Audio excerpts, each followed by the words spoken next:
Miss Malik is president of Maine. Come on, Malik.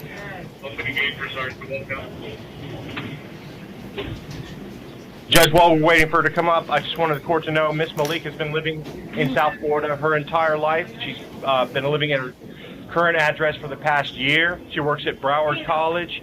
She's studying nursing at Kaiser University. She has a year left. She has a 14-month child that she takes care of currently with her mother-in-law. She has strong family ties, no money or real estate. She does have a place to stay separate from the alleged victim while the case is pending. She is hoping her mother-in-law will bond her out. We're looking for a pretrial release on this one. All right. Good morning, ma'am. You're charged with touching or striking during a domestic battery. I've read the probable cause affidavit. Find this probable cause to believe you may have committed the offense for which you're charged. I set your bond at $500. Under no circumstances are you to have any contact with James Christopher Martin. James Christopher Martin. Do you understand, ma'am? Yes. Good luck to you. Judge, is he the father? Yes. Judge, can we make some sort of accommodation for the child's third-party contact? Well, the child's not involved here, so I don't see that to be an issue. Right, but since they're not going to be together, they're going to be sharing custody and going to have to make arrangements for drop-off and pick-up. We normally ask to do that through a third party. You can have drop-offs and pickups through a third party. That's not a problem. Okay. Thank you very much, Judge. So you can contact your mother-in-law and arrange for drop-off and pick-up. Okay, you're good. Thank you very much.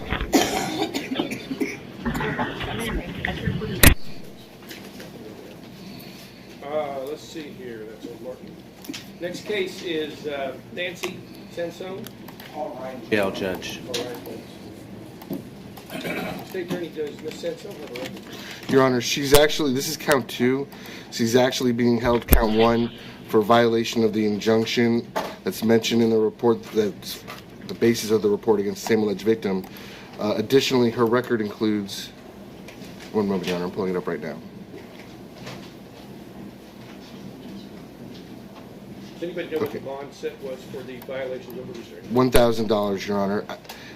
Your Honor, what's stated in the report is accurate. She currently has 3 pending cases for violation of domestic violence injunction. She had another one dismissed. Those were between 2014 and 2015. She had another one dismissed in 07 for on competency grounds. She was convicted of violating a domestic violence injunction in 06, again in 06. No, I was not. Where's my attorney? 1999, resisting without violence, disorderly conduct. 1997, possession of cocaine. Your Honor, everything else is mostly drug offenses. She had a battery in 92, but... Right, I did not. Good morning, ma'am. You're charged with aggravated stalking, domestic violence, count 2, and a charges. Excuse me, where's my lawyer, Judge? Your lawyer's sitting here in the courtroom, ma'am. Oh, okay. I find there's probable cause to believe you may have committed the offense to which you're charged based on your long history here. I set your bond at $10,000. Good luck. Judge, with a court order and mental health screen. About 5,000, 1 to 1,000. Oh, shit. And Your Honor, would you attach just a no victim contact order to this There's case? also no victim contact on this case, ma'am, which means you cannot have any contact at all with a Angela. Good morning. Where's that other piece? Go ahead, ma'am. No, he's still speaking. Yes. How can my bond go from 5,000 down to 1,000 up to 10,000? I never heard of such a thing. You're done with you. Go ahead out. So Angela Sansone. Who's the Angela? Angela Sansone, Angela Your Honor. Sansone, ma'am. You're to have no contact with her under any circumstances, directly or Can I have the next indirectly. one? Good luck. Thank you. Back to the main jail.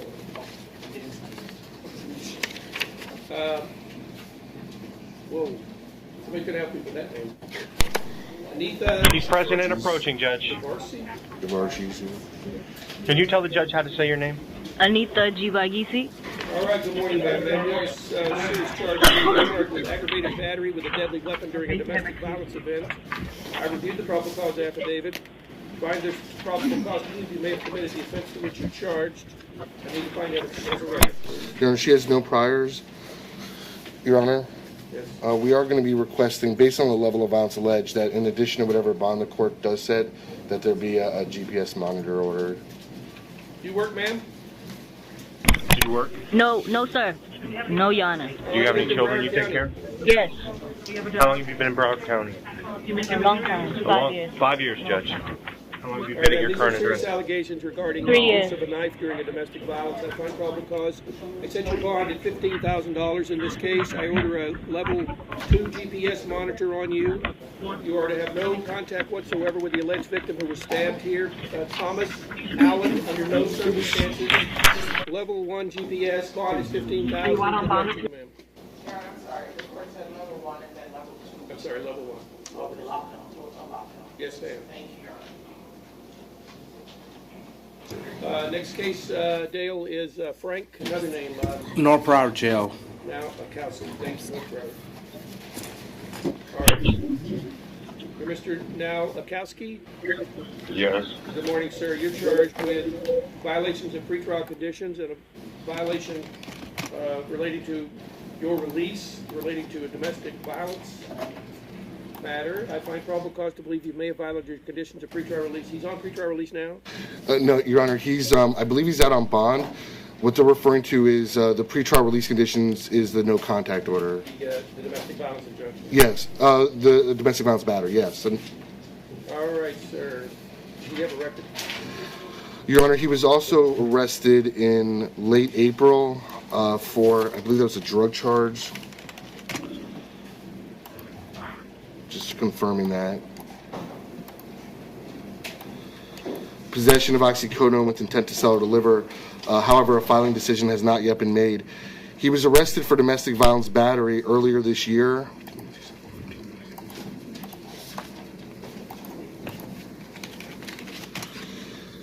Against the same alleged victim. That was dropped. He was arrested in 2011 and 2008 for battery, and both those cases were dropped, Your Honor. He went through drug court in 2006 for possession of alprazolam and had the charge dropped when he successfully completed. You work, sir? Yes, sir. Sorry, where? I remodel houses with her father. Sorry, sir. You need to get this straightened out. This is a lengthy history with domestic violence events and yet another violation here. I set your bond at $5,000 based on the prior history as well as this incident. This restraining order means you're to stay away from this person. It doesn't give you some opportunity to decide when you want to go back over there. You need to stay away from the person here who's got the restraining order, Samantha Lindsay Archer. No contact under any circumstances, directly or indirectly. Do you understand, sir? Yes, sir. Can I say one thing? Sir, don't talk about the facts of your case and what happened. I would suggest either retain an attorney or sign up with the public defender and meet with your attorney in private and discuss your defenses. Everything here is being recorded. You can say something, sir, but not about the case because I can't decide whether you did or didn't do this, okay? Okay. Good luck to you, sir. No problem. Next case is Michael Coleman. Does anybody know this case? Dawn's already said it, $13,000. Yes, Your Honor. It's I'm looking at the KPS. Apparently, it was. There, Dale? Michael Coleman? Okay. Showing on the KPS, it was from a failure to appear. That's what I'm guessing. I'm bringing it up on Odyssey. It's got to be a misdemeanor, right? Amen? It is a misdemeanor case. Okay, Your Honor. Well, I'll wait till he gets up there.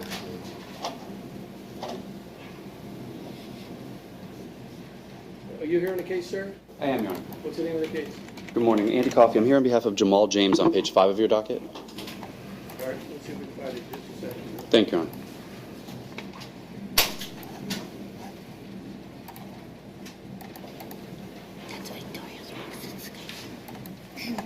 I'm just curious what the motion was for. He didn't show up at a motion to revoke bond.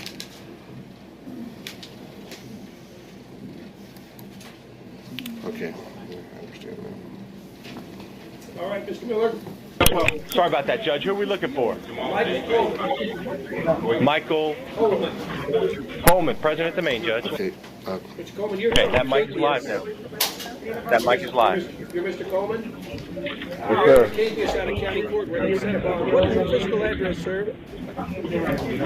What is your physical address?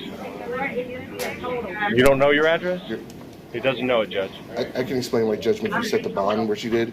Your Honor, the state had filed a motion to revoke Mr. Coleman's bond, alleging that he was violating release conditions by continuing to contact the victim after a no contact order was given. He did not appear at the motion to revoke bond, so Judge McHugh set the bond at $13,000. All right. I see no reason to disturb her bond. She knows more about the case than I do. The bond will be set at $13,000 in your case, sir, collectively. Let's see, we were going to try to find Jamal James. Does anybody know where he is in this stack? It should be, it's in the domestic docket. It should be a few down. Okay. Dale, we're going to call Jamal James. There's a private lawyer in the courtroom.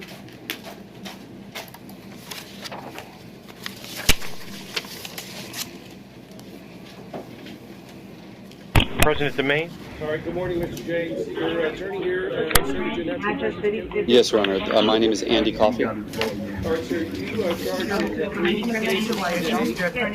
aggravated battery, domestic battery by strangulation, and child abuse. I have read this probable cause before we began.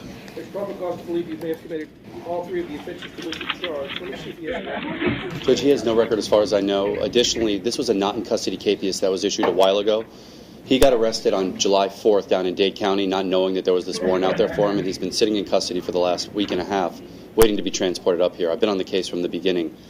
I've also had contact with the alleged victim. She does not want to prosecute, and so I'm asking you to keep a low bond. My client has a job. He works as a security guard at an elementary school, and he also is a part-time personal trainer. He and the alleged victim have a child together, and he's been supporting them this entire time. He goes to church, but his salary is very low, and we're asking if you would consider a low bond. Probable cause indicates that he grabbed her by the throat, slammed her against the wall several times, and had the child in her hands while he was committing the alleged strangulation and battery. Right, Judge. And like I said, I've been in touch with the alleged victim, and she's coming on, and she does not want to prosecute. She actually thought, she didn't even realize, no one realized this case was still going on because it was a not-in-custody capias, and so that's why I'm asking you to consider a lower bond. I respect that. Well, and the one thing I can tell you, Your Honor, is she did, after this alleged incident, she did obtain a non-expiring injunction order of protection against Mr. James that has been served. So she did file. I'm sorry? Yes, she filed an affidavit with the court that she was in fear. Your Honor. He does not have a record, Your Honor. And Judge, this really is more of a custody battle. That's where I think everything started. Sir, I have no doubt to disagree with you on that, but how it started and what happened here, I'm stuck. I understand, Judge. I'm just telling you what I know is coming, and ultimately I believe this case will be dismissed. Might be, but on the aggravated battery, the bond is $10,000. On the domestic battery by strangulation, the bond is $10,000, and on the child abuse allegations, the bond is $25,000. Those are total bonds. In addition, despite what she says, she wants to drop the injunction, drop the charges. The state attorney, she needs to have no contact with the victim in this case, which reports to be Ashley Arlene Thompson, and the child, who purports to be James Jamar James. No problem, Judge. We'll take care of it in front of Judge Cohen. Thank you. A pleasure. Thanks for coming in, sir. You're welcome. Okay, Damien, let's try again. What do you guys think? Judge, I have Giovanna Rodriguez, David Sobel on her behalf. ASA John Paul has arrived. We reached a resolution, we reached an agreement as to bond and Nebbia on this matter. We've agreed that the bond would be $10,000 total for my client. I have provided documentation to satisfy the Nebbia requirement as well. All right, is this on my document? Yes, it is, Your Honor. Yes, Judge, it's page 13. He's in North Broward. 13 North Broward. And she's a female, Your Honor. Broward. She's on page 13, Your Honor. Giovanna Rodriguez. Page 13 at the bottom, Your Honor. And I have Natalie Haston at the top of the same page. She's in the exact same position. They're going to be co-defendants. But I'll let Mr. Sobel finish his presentation, and then I'll address Ms. Haston. What's it? There is a big stack. But what they can do is they work something out. All right, I have Giovanna Rodriguez. Just deal with the 525 and 2500. That's who you have, sir? Yes, Judge. Good morning. John Paul on behalf of the state. I've reviewed the documentation showing the source of funds for a bond, and I'm satisfied by it. So I would agree that the Nebbia has been met, and I would agree to a $10,000 bond, $5,000 on count 1, $2,500 on count 2, $2,500 on count 3, and with pretrial release as also a condition.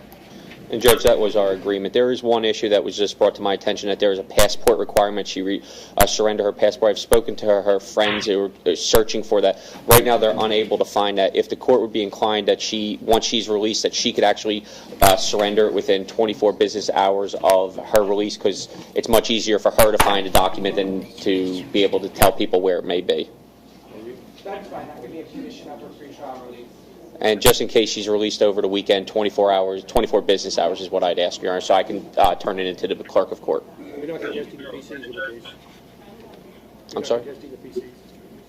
You're not contesting probable cause in the case? No, Your Honor, not this time. All right, ma'am, you're charged with obtaining property over $5,000 by fraud. You're charged with grand theft, and you're charged with misappropriations of insurance premiums. In all three cases, then, I find probable cause.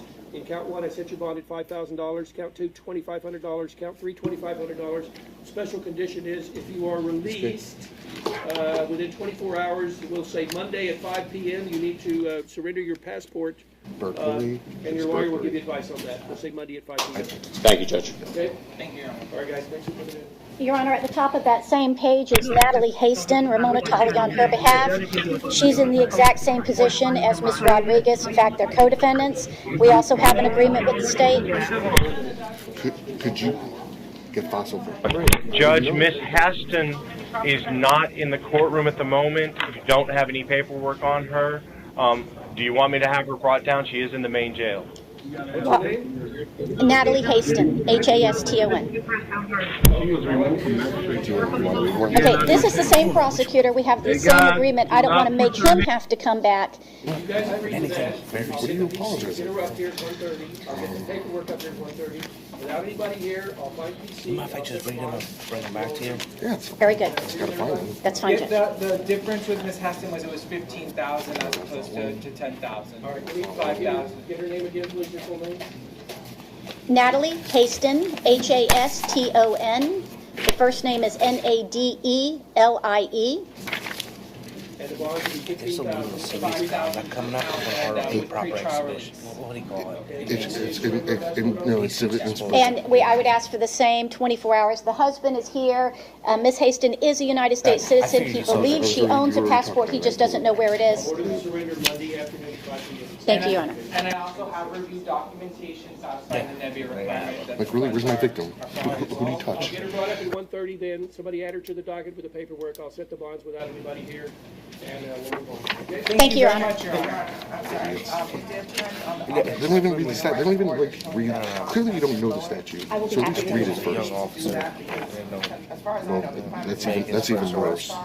So in order to make sure everything is accurate the way that they just stated on the record, we want to prepare. I'd be glad to do that, Your Honor. That's my We need suggestion. to do a paper order on the surrender of the passport. Can you just add that in? I could put it all in one order, everything that we discussed. Right, and just put. Not you personally. It's all in the paperwork I looked at, but they don't have to file. Here's one. Just to cover yourself. Just get it shorter, I'd be glad to write that down. I mean, there's nebulous stuff on it. So if that's kind of. Isn't that judge already find your honor clause? Yeah, I just didn't know if you wanted to read it just in case.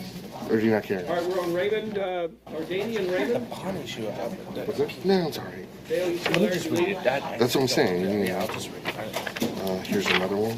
Go bond for That's what I'm saying. Mr. Raymond?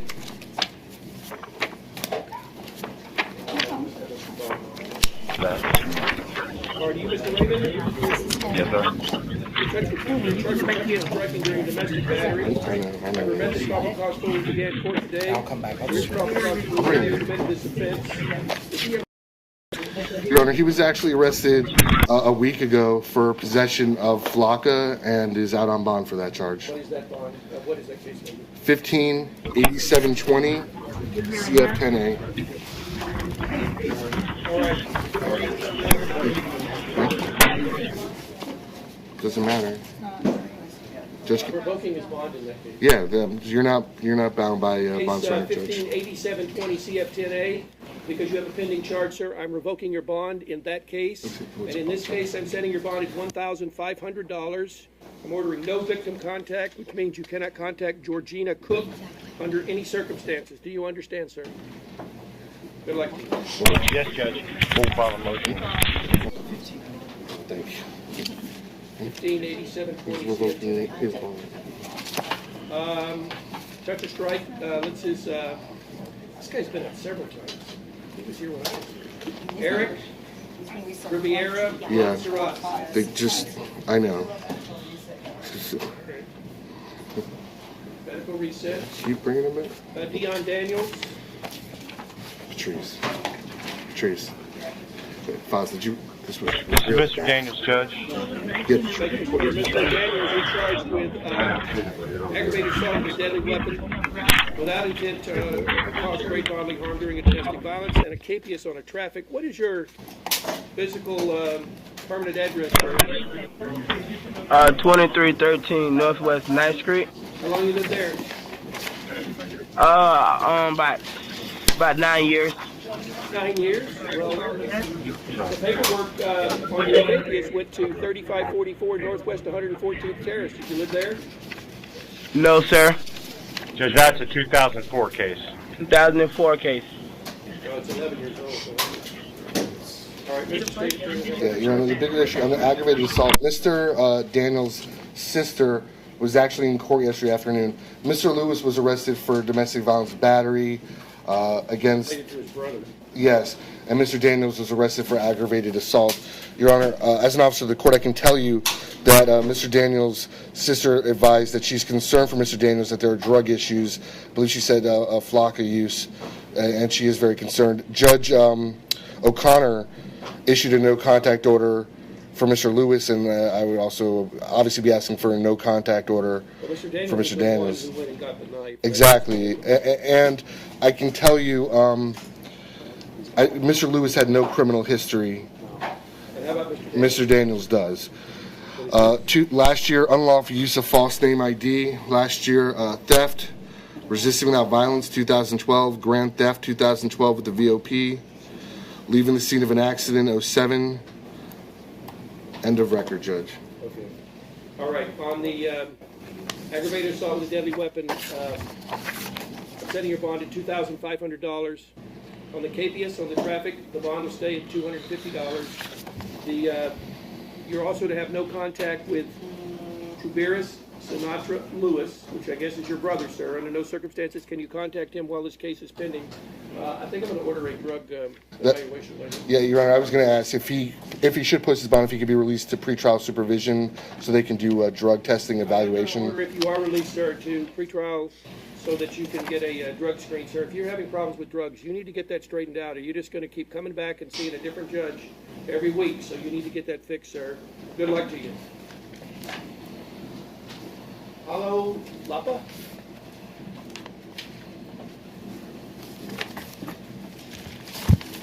Judge, Mr. Lapa has private attorney Michael Jones. Mr. Jones is aware of his presence in court All today. right, therefore,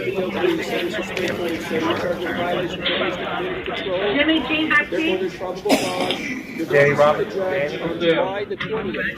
July the 20th, sir. I think that's what, today, tomorrow? Next Monday is the 20th. Next Monday.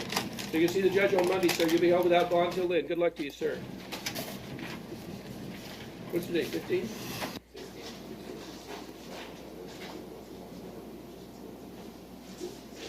All right, that's their order then.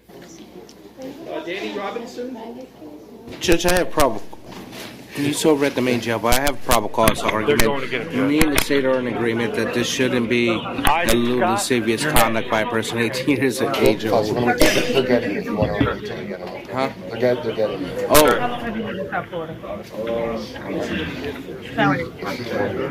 Excuse me, sir. You still live at 408?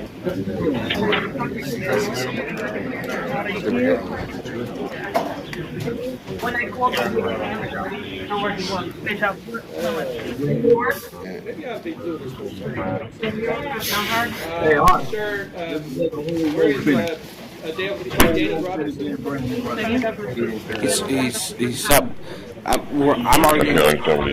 I'm already in no PC. It's account one. Me and the state are in agreement. This doesn't meet the probable cause requirements. It's more of a indecent exposure, if that. No, well, Your Honor, I would say that there's probable cause for indecent exposure of a sexual organ. There is no PC for this charge. This charge. So is one going to be indecent exposure charge? Your Honor, what you can do, and it's not, you wouldn't be formally changing the charge.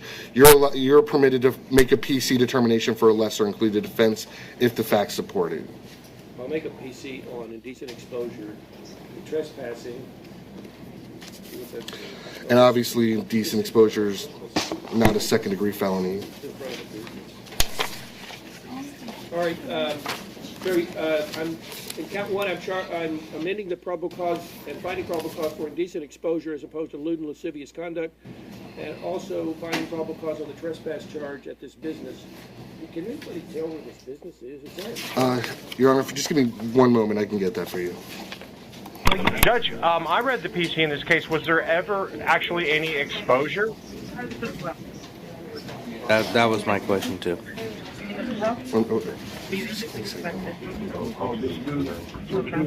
Was it in public? Was he in a public area? No, he may have been in a business, but were there people around? The caller was a realtor of a business. They had been sleeping by the front door at 7 a.m. in the morning. Okay, then. Real estate business. This must be the physical address. It may be a real estate business, Judge, but I think I don't see anything where the real estate agent he exposed himself to the real estate agent. Your Honor, then I believe it would fall under lewd and lascivious behavior, which I believe you're not allowed to. If we want to get that technical, then we can get that technical. Judge, I would ask the court for a statute number. I'd like to see that. One moment, Your Honor. All right, while we're looking, somebody over there look up his record, please. Could you check, Keeper, could you provide his record to the court? She had 1988, he had a stealing and stolen property and a grand theft. What are you guys waiting on? Do I sign orders? Did we get a statute number yet? Dale, just give me a moment. I'm looking. As soon as I get one, you'll know. Thank you. I'm sorry. It's a lot of activity going on I know. over here. It's I hard to hear understand. sometimes.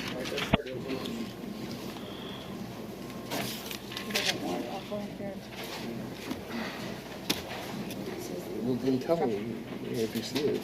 You can tell the judges.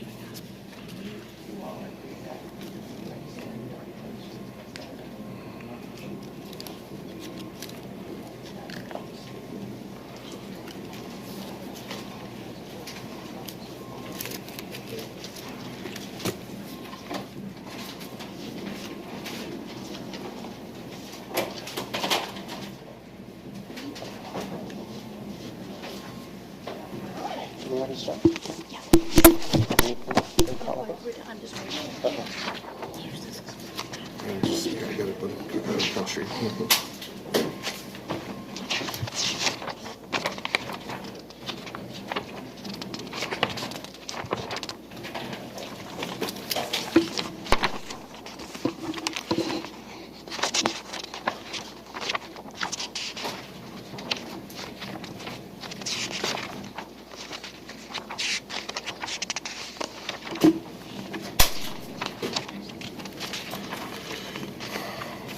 Your Honor, I mean, frankly, we need to move the docket along. I have no objection if the court finds no PC on count one at this point. If the case filer determines that there's something, we'll take care of it in another. Thank you. No PC on count one. Count two, there's PC. Count two, the bond is $500. Sir, listen to me. It says in this PC, you continue to go back to this address in Parkland at 12189 Northwest 72nd Street. It looks like that's the address. That could be. Judge, my client's hard of hearing. I'm going to tell him what you just said. Hold on, please. Hang on, Dale, because I'm not sure about the address. I'd love to know where he has been doing this. Your Honor, I'm looking up the address right now. The address could be the victim who called. That could be the address. Your Honor, I'm going by the I'm going by the incident location. Location 211 Southwest. That's what I'm going by, Your Honor, and that is Euro nightclub. Sir, you are prohibited from going to 211 Southwest 2nd Street in Fort Lauderdale. It says you've been going there multiple times, sleeping in front of the business, bothering the customers. Do not go back to that address. That's a condition of your release. Do you understand? I don't know if I want to set a bond on him. I'm prepared to, what would you say his last crime was? I see a 1988 grand theft. It's against Broward property. He has a warrant out of Georgia for probation violation, looks like. He doesn't have anything more recent. Do you want to resolve your case, sir? I'm just not going to have you sit in jail with us. Violation. Sir, do you want to resolve this case? Well, Your Honor, the only issue is we don't know what count 1 really is at this point. Okay. Well, you could charge him with rearresting, right? Well, we can't. The problem is that he can't. It's a stopper if he pleads out one of the counts and not the other. So if the court's inclined not to hold him, then I would just ask that he be ROR'd with an instruction not to return to the location. Judge, he is interested in pleading out the trespass if the court's so inclined. What I'm going to do is ROR him on that charge and advise him he needs to go to court and answer for the charge. But a condition of his release is stay away from that address where he's been bothering the customers, 211 Southwest 2nd Street. Do you understand, Mr. Robinson? Judge, give me a moment, All right, thank please. you. So ROR, if I know PC on 1, ROR on 2, and Mr. William, do you have a case, sir? Yes, Judge, if I may call on page 29, Mr. Jason Eustace, E-U-S-T-A-C-H-E. There is it's a VOP, Judge Porter must have signed a warrant, however, it does not pop up in Odyssey. If I can just verify what the allegation is, and he's got court on the 21st. I'm sorry to interrupt, Mr. Geller. Judge, Mr. Robinson has been instructed as per the court. Can I dismiss him now? Yes, you can. I got it. Thank you, Judge.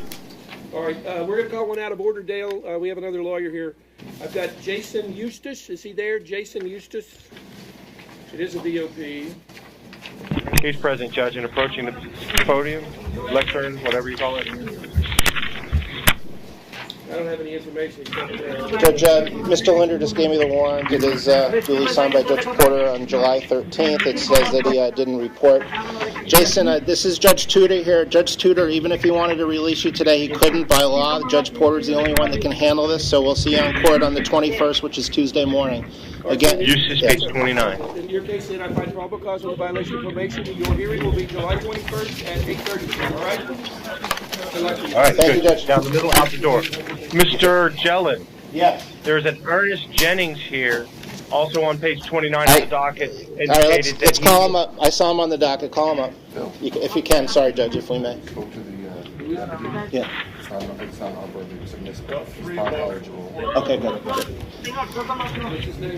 This is Ernest Jennings, Judge. He's on page 29 as well. He's an old client of mine. His mom has not called me yet, but I did see him here on the docket. Mr. Linder's indicating that apparently the armed burglary is not as serious as it would appear from the docket. But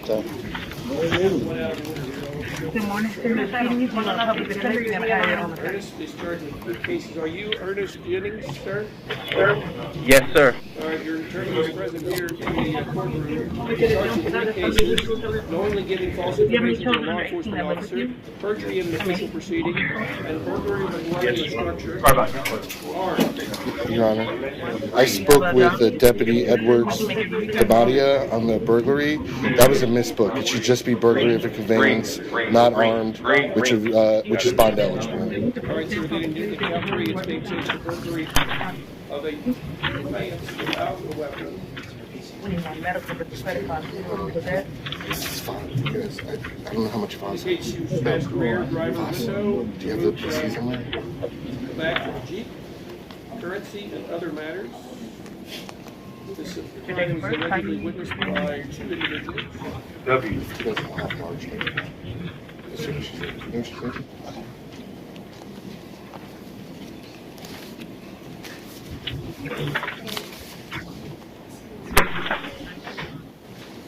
Then you went to BSO and made a report.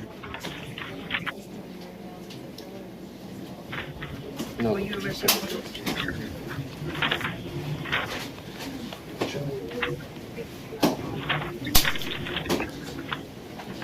29. You want to look at this, Mr. Jones?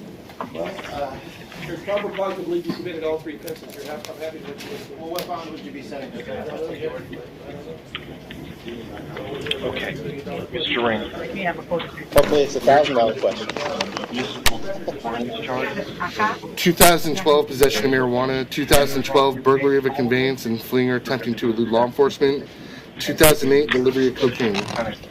And Mr. Linder may inquire that if it hadn't been a miss book, he would have the standard bond would have applied, and he would have been able to bond out already. No, because under the new bond schedule, all burglaries are no bond for their hearing. Burglary conveyance as well, right? Yes. Okay.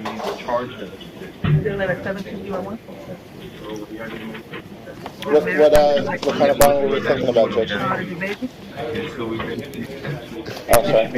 Have to do them all. Should be they have to have their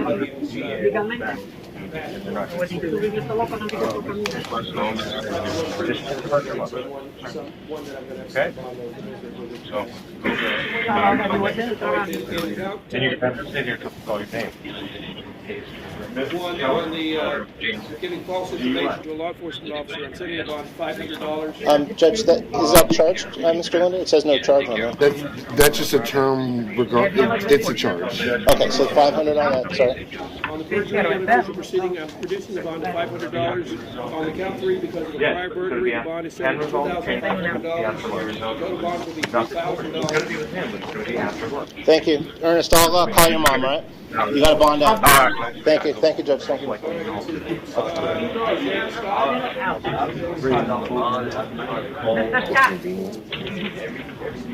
Are you William Sherman? No. Supply PD. All right, Mr. Scott, I'm going to appoint the public defender for purposes of this hearing and all other purposes. I advise you not to say anything during the course of the hearing. Judge? Yes? Judge, he's actually refused our services. Okay. All right, then, sir, you're going to hire a private lawyer. You're charged with at least one very serious case, aggravated battery on a person who was pregnant, as well as leaving the scene of a crash involving property damage and a child support writ of arrest. These are count one is a serious charge, and these are serious allegations. I'm going to find your record first, please. Yes, Your Honor. 2004 burglary of a conveyance with the VOP, a year and a day state prison. Some traffic priors, a trespass in 01. That's all I see. Burglary of a conveyance, Judge.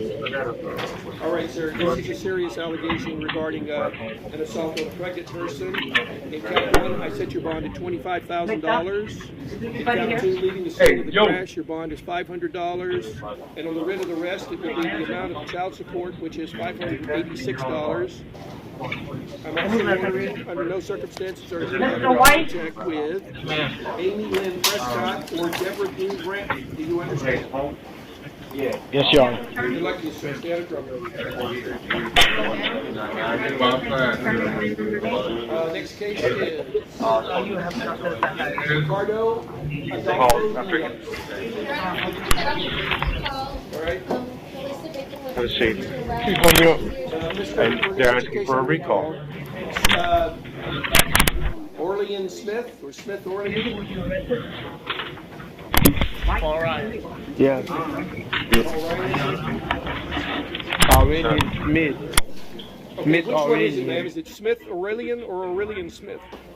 Aurelian Smith, yes. Aurelian Smith. I didn't do nothing wrong. I own my house, my step. Hang on, sir. Don't say anything because this is being recorded. I can't decide whether you did or didn't do anything. You're here on a capias from another judge. I'm only here to decide conditions of release, so don't say anything right now. Your Honor, if I may. Your Honor, this is back because he was originally arrested for one type of aggravated assault, and we filed the charge under a different type of aggravated assault. Bond was originally set at $7,500. Based on the same factual allegations, we would just ask that the bond be kept at $7,500. All right, the bond in your case will be, as previously set by the division judge, at $7,500, sir. We also had a GPS level. Okay. My level bus, sir? 2 will stay in place, and the no victim contest. Is this a no victim contest? Yes, Your Honor. I'll pay for my bond. It is. One moment, Judge. I have that. Listed alleged victim was Martha Aurelian. Martha Aurelian, you can have no contact with that person under any circumstances should you make these bonds. Your bond will be $7,500 and you'll be on a GPS monitor, sir. Good luck to you, Steph. $500. It's my house. Go get the Alaska get the Alaska from Santa Claus. Santa Claus, We're not with Alaska. you on that one, sir, but we're going to move on. All right, Mr. State Attorney, you ready on your case, sir? Yes, Judge. You can just announce your name for the court. Ken Farnsworth, Sometimes you State just have Attorney's to- Office. Judge, we've agreed to a stipulation, and just if Your Honor would sign that, basically what we've agreed to is the defendant's bond is set at $25,000 with the stipulations that the defendant will surrender in Wisconsin on or before August the 7th, 2015 for the rendition matter he's wanted for, that he will surrender all passports. I believe BSO already has his American passport. If he has any other passports, those will be surrendered also. And the only other thing is we're also stipulating to receiving notice to appear in Broward County Court on August 13th, which would be a normal time that we have a 30-day hearing on our extradition matters. Hopefully that will be moved, that he will turn himself in the meantime, and as such, Wisconsin would then drop their hold and Broward would be out of it, and we could just dismiss the case. Eric Grudenberg, on behalf of Eduardo Rose Africano. Yes, Your Honor, the parties so stipulate. All right, so let me do it. Yeah. Okay. Nathan Allison got it.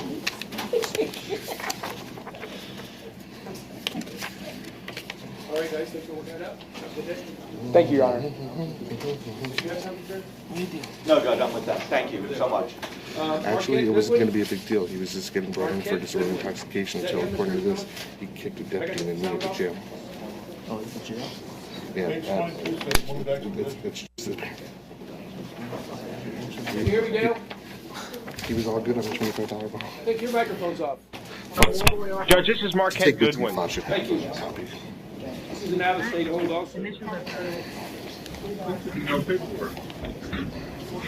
Sir, you're here because of an active warrant for a violation of probation and fraud in North Carolina. The warrant has been confirmed, therefore there's probable cause. You're held without bond until extradition, sir. Good luck to you. Thank you, Judge. All right, off you go. Good luck. The judge will call your name when it's your turn. Come on, Ms. Hall. She's present at the main judge. We're requesting a mental health screen for her. All right, Judge, so Ms. Hall believes that she was in custody when the capias issued on this case. Can anybody tell from the docket over here? I can check that, Judge. He's charged with battery on a capias. The bond was previously set at $500. Do you ever live at 1490 Northwest 31st Street, ma'am? Do you live at 1490 31st Street?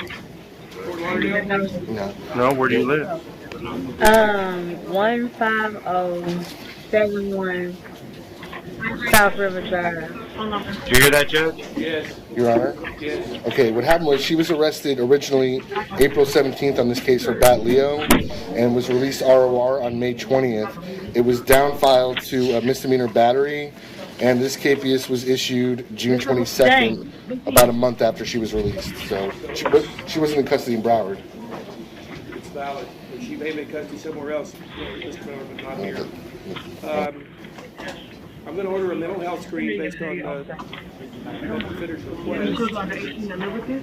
Do you have a job? Bond is $200. You're going to have to post this bond. You didn't show up in court. The address they gave me on here is different than what you're giving me. You're going to have to show up in court and answer to these charges. Do you understand? Do you understand, ma'am? Yes, sir. Thank you. All right, I'll send your bond at $200. Good luck to you. Have a good day. Thank you. Good luck. Off you go. Candace McNally. Candace. Safe situation. I won't stop drinking. Ma'am, you've got also a warrant or a capias from county court, loitering or soliciting. Do you have a permanent address, ma'am? Yes. What is What is it? What's your address? It's 1633 Poinciana Drive, Pembroke Pines, Florida, 33025. It's Susan B. Anthony Recovery Center. You ever live at 750 Northwest 92nd Avenue in Pembroke Pines? What was that? Do you ever live at 750 Northwest 92nd? Yes, that was my last address. All right, well, that's where this goes. Specifically to the right place. What are you doing for William Wood? What's your name, Your Honor? Candace, M-C-N-E-L-L-E-Y. Okay. The MMO is, the BCCN is 781635. I see a 2010 grand theft. Is it? Yes, Your Honor. Ma'am, do you want to resolve this case along the lines of a withhold adjudication, plea of no contest, and I'll sentence you to time served? Yes, sir. Is that what you wish to do? Yes, sir. You want to do that freely and voluntarily? No one's forcing you or coercing you to do that, correct? Yes. All right, I'll resolve your case by withholding adjudication on a plea of no contest and time served. Good luck to you, ma'am. Thank you. Thank you, Judge. Yes, Your Honor. Good morning. Page 32 of the court's docket, Nathan Allison. Page 32, Nathan Allison. Stay there. Way towards the What are we looking for, Judge? Dale, you got a private lawyer? Sure. Nathan Allen? He's president of Maine. What's your name, sir? Thank you. Elias Salal on his behalf.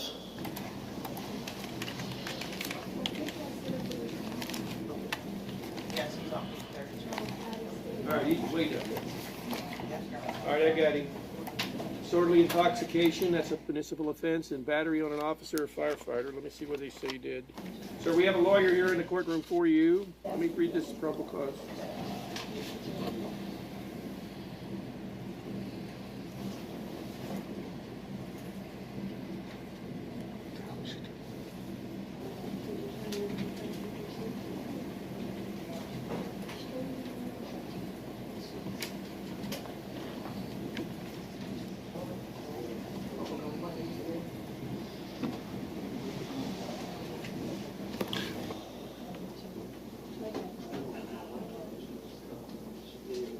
All right, well, this guy gave you a chance, sir.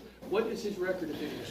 Well, Your Honor, right now he's on probation for DUI, second offense, and refusal to submit to testing. He's also on probation on the second case for disorderly intoxication. Well, they're going to file a VOP on those, aren't they? I would imagine. All right. Well, the first charge is minimal, but the second charge where he kicked the police officer after the police officer offered to call him a taxi and get him home and get him out of there, and then he kicks the deputy once he's taken to booking. You think it will say, Counsel? Yeah, he's asked the court to set a minimal bond based on his financial conditions. Does he work? Do you work, sir? Do you work? I don't think the Mr. Miller? Allison. Oh, Ms. Miller. Can you turn the microphone on? Thanks. Do you work, sir? Yes, I do. Where? I'm an environmental scientist at Langen Engineering. Okay. So, it's obvious to me, and I'm not an expert on any of this. You've got some kind of an alcohol problem. You need to get this fixed, okay? This is not the way that an engineer is. So if you've got an alcohol problem, you need to get yourself some treatment, and are you going to be back here on something more serious than this? It doesn't seem like, based on what I'm seeing here, that you would behave like this unless you're under the influence of alcohol. This is you drink a whole bottle of alcohol, a whole bottle of liquor in front of the store. The police officer did everything he could to try to help you, and now you're in jail. It doesn't make any sense. Anyway, on the disorderly, I'm setting the bond as $500. The battery from law enforcement officer, the law officer says he didn't sustain any injuries, but it's still a serious charge in my mind. You can't get the police. I set the bond at $1,500 on that. Your total bond will be $2,000, sir. Stay out of trouble. Good luck to you. Your Honor, Your Honor, I would just ask that a condition of the case be no alcohol. Yes, that is a condition of your release. I'm going to save you from yourself. While you're on, until this case is resolved in the court, you're not to have any alcohol. Do you understand? Yes, sir. All right, good luck to you, sir. I hope you straighten it out. Thank you, Your Honor. Thank you for coming in, sir. Did they put you, sir? Did they put you on pre-trial? Yeah, this is fine. Dale, I'm up to Jasmine. Okay, off you go. Jasmine. Judge wants to talk to you now. Take your arms out of your shirt, please. Yeah, you can. Go down this. Thomas. Anytime now. Girl, I'm checking. I can tell you this is at a drug court with Judge Zeller. That's why it's no bond. All right, good morning, ma'am. You have a not a very serious charge here, but you've got a case. Thomas, Jasmine. And you're in drug court. So you're going to have to go see Judge Tobin. No bond. Go see the judge July 21st at 1:30. It's Judge Zeller. Judge Zeller in county. Good luck to you. 1:30 and 7:21. No bond. Okay, you can go back to sleep now. MO on Jennifer Hinkle. We doing those this afternoon or what? North Broward, Judge. All right. We're going to do those this afternoon. North, So someone will be here. All right. Deputies there in North Broward. Jennifer Hinkle.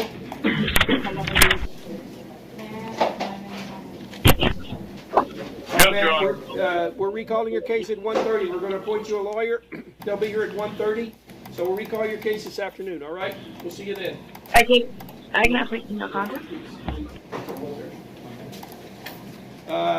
Loretta Ward. North Broward, Judge. North Broward. Oh, yeah. Yeah, I got it. All right, North Broward. Miss Ward. You got all kinds of trouble here. It's going to take me a while to read all this. You're charged. Your Honor, I mean, reading the report, I think what happened was, if you look at the arrest sheet, you know how it says under counts 1, 5, 4, 2, 3. I think it was interpreted at the jail as those are a number of counts, like 5 counts of false ID. I don't believe that was the officer's intention. I think he meant 5 total counts. They're just not written in numerical order. 5 total counts. 1 count of Bergbat, 1 count of false ID, 1 count of disorderly conduct. Oh, he's duplicated them. Yeah, the jail treated it as what he meant was specifically the number of counts for each offense. Thank you. Judge, I have some additional information I'd like to give the court. All right, give me just 1 second. I don't think she killed 5 accidents. Judge, I would also ask the court to do a mental health screen too. All right. Mary, single, what are the words? You have children? Will you let them in?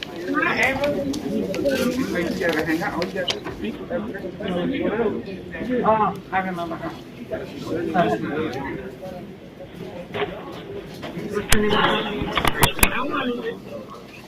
All right, Mr. Miller, what would you like me to know, sir? Judge, count 16 and 17. Miss Ward has private counsel. I've been in touch with him on his new charges. He asked that Miss Ward call him collect to see if he's going to be representing her on the new case. As of this time, he does not. So the public defender is going to be stepping up for this. All right. You got a VOP on those last 2, right? Those are they're actually violations of pretrial release, Your Honor. It's a pending case. All right, so let me ascertain how I'm going to do this, ma'am. You're charged with several cases, and I'm going to reduce some of these. So count 1 is a burglary charge, Mr. State Attorney. Yes, Your Honor. That's a punishable by life felony, Your Honor. The allegations being she went in without permission to the home of a neighbor who was mentioned earlier that there was she was turning her frustrations to this neighbor for some reason because she had nothing to do with this. Your Honor, it's very straightforward that the neighbor told her that Miss Smith came back to her apartment. She entered, she pushed her to the ground, she elbowed her, and then left the apartment, Your Honor. It's not long on facts, but the allegations do satisfy the elements of the offense, Your Honor. I think this officer went into great detail in this report, noting how Ms. Ward was simply out of control. I don't know if she was under the influence of anything. Well, it does appear she was under the influence of alcohol. I think as far as the burglary with battery, there is proof evident, presumption great, that she entered her neighbor's home without permission and committed a battery against her therein.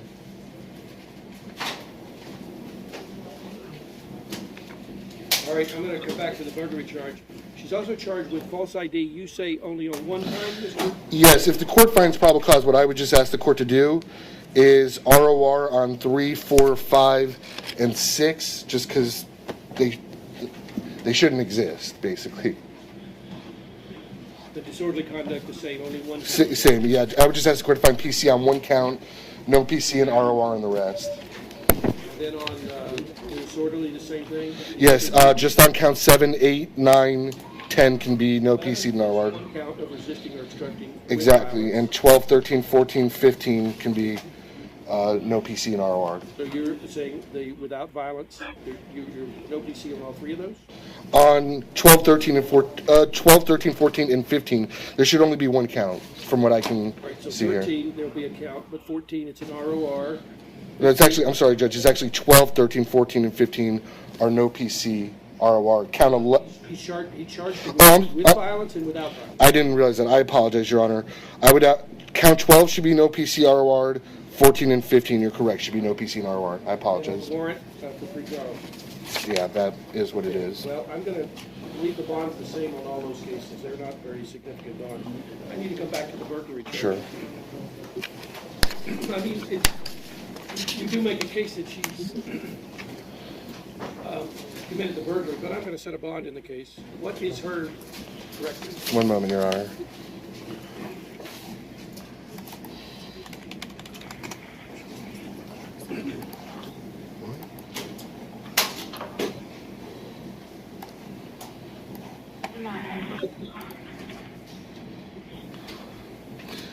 Patrice, do you have anything? Because she's not on my list. I can check, but I'm gonna have to put in all her information.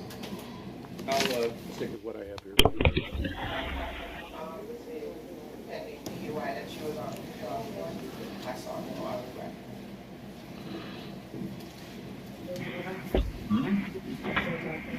No, I'm taking you because you're in another direction. Okay, now, listen carefully to me. These are your bonds. In count 1, I set your bond at $15,000 on the burglary charge. On count 2, the bond is $100. On count 7, the bond is $25. On count 11, the bond is $1,000. On count 13, the bond is $500. The standard bond on count 16 is $1,500, which I will leave in place. And the warrant bond is set at $1,000. Those are going to be your bonds. Under those circumstances, should you make these bonds, are you to return to the alleged victim's house where this burglary occurred? Mr. State Attorney. It is. One moment, Judge. He doesn't specifically say Okay. 1445 Northwest 7th Terrace. 1445 Northwest 7th Terrace. Apartment 4. Number 4. All right, ma'am. In Fort Lauderdale. If you make these bonds, under no circumstances are you to go back to 1445 Northwest 7th Terrace, apartment number 4, for any reason. Do you understand? Yes, but I live right next door. Okay, you can live next door, but I'm prohibiting you from going to the residence at 1445 Northwest 7th Terrace, number 4. You're not to go into their residence. You're not to knock on their door. You're not to stay. You're not to bother them in any way. Do you understand? Yeah. All right. Good luck to you, ma'am. And, Your Honor, we would also ask for a condition of no alcohol in this case also. All right. And also, I'm going to order a condition of no alcohol, and I'm going to order a mental health screen. Good luck to you. All right. So we can go forward on that, Your Honor. How about, you want to take a break in here? Well, if we could just handle one case first. Ricardo Diaz, the alleged victim, I'm being informed is now present in court, Your Honor. All right, Mr. Diaz. You're charged with domestic battery by strangulation, burglary with assault and battery, and touching or striking during a battery. Give me 1 second, please. Go ahead and sit down there. You'll be okay.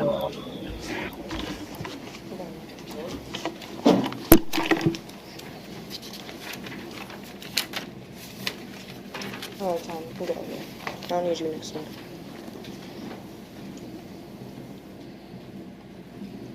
Judge, I have some information with regard to Mr. Diaz. I'm sorry? Yes, sir.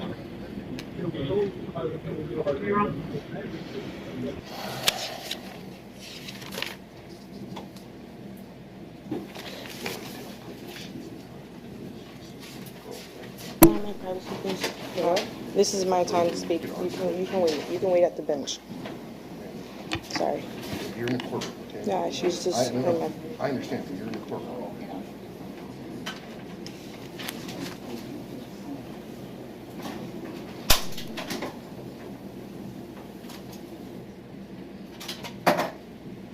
All right, sir. I'm going to public defendant to represent you in these cases. I advise you not to say anything. These are serious charges. First, I'm going to hear from Mr. Miller, and then I'm going to hear from whoever's in the courtroom. So, Mr. Miller? Very briefly, Judge, Mr. Greenblatt is Mr. Diaz's attorney. He's unable to appear this morning. He asked me to step in. There's not a whole lot I can do. He has refused the public defender's services. Your Honor, with regards to count 2, that is a punishable by life felony.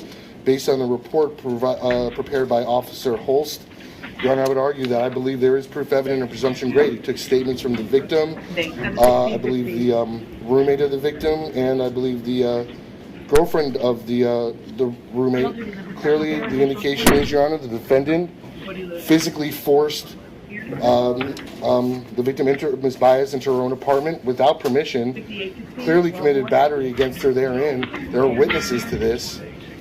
Your Honor, I think the probable cause affidavit is very straightforward and speaks for itself. Your Honor, he was just arrested June 1st in Palm Beach for domestic violence, I believe against the same alleged victim. That was dropped. As far as domestic violence related offenses, 2001 he had a battery, 1997 he had a stalking. He is currently out on bond right now for felony DUI. That's the case that Mr. Greenblatt's representing him on. He had a DUI in 2009 with a refusal to submit to testing, a DUI in 2008. 2004, possession of cocaine with intent to sell or distribute, 2 years state prison. 03, resisting without violence. That's all I see in front of me, Your Honor. The felony DUI, the case number is 139655 CF10A. Your Honor, I would also just note for the record that the alcohol influence box on the report is checked off, which I believe would also be a violation of his release conditions on the pending felony DUI. What's the name of the company you work for? Your Honor, we would be seeking to have him held no bond at this time on count 2, based on the strength of the evidence and the level of violence alleged in the case.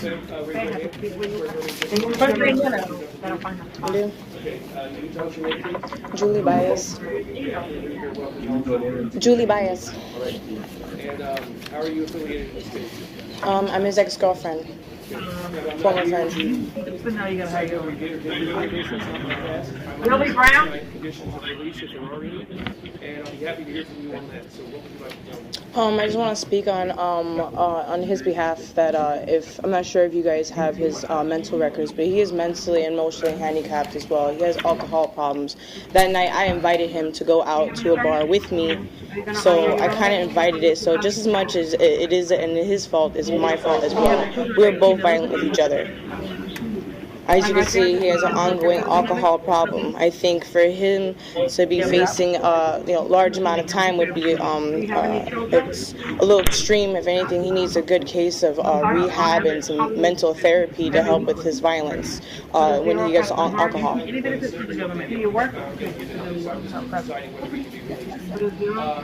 Based on the link to criminal resume, here's what I'm going to do. Case number 139655, the pending DUI case number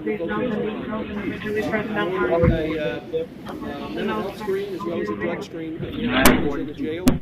In count 1, I'm setting the bond at $50,000. In count 2, I'm making the finding of proof evident presumption great as to the burglary and the attack that ensued thereafter. He's held with no bond on that case. And in count 3, the bond is $5,000.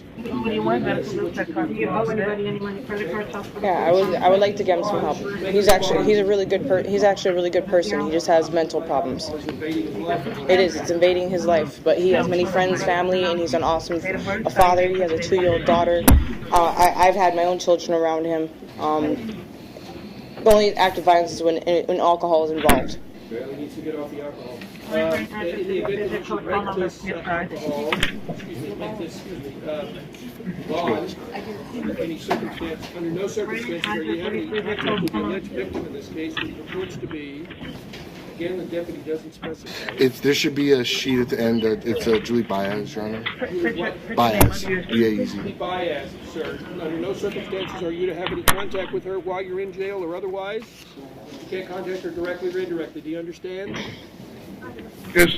Sir, if you have an alcohol problem, you need to get it treated, because if that's what's invading your life, it's not going to go away. You need to get that fixed. Good luck to you, sir. Mr. Diaz, I will send Mr. Greenblatt an attorney, let him know, an email to let him know what happened here today. Okay, good luck to you. Dale, we're going to take. Sir? Dale, we're going to take. What are you saying? You're just saying words. Huh? No, my name is Cindy Solomon. Okay, how are you? Which case are you involved with, ma'am? With Julie Baez. Oh, hang on. Is he still there, Dale? D-Y and who? All right. Raise your right hand, ma'am. Okay. You swear from your testimony about giving the truth, ultimately, the truth? Yes. All right, well, I've already moved Do you want Mr. Diaz back? The burglary charge, he's the one, he entered my residence, and like I said, it was violent, and she was choked out or whatever, and I can't even imagine that she dropped the charges on him once, and I just don't think that that's... Holding him with no bond on that count. Okay. Okay, thank Yes. you. Is it possible to get a restraining order? You have to go to domestic violence on the second floor and knock on their window there. Okay. And you have to meet the criteria, so they'll work all that out with you. It's a civil offense of the domestic. Okay. Okay? Yes. Thanks for coming in, man. Have a good day. All right, Mr. Miller, are we good with taking 10? I'm sorry? Take 10 minutes? You say you're taking a break? Yes, 10 minutes, sir. Thanks. Thank you, Judge.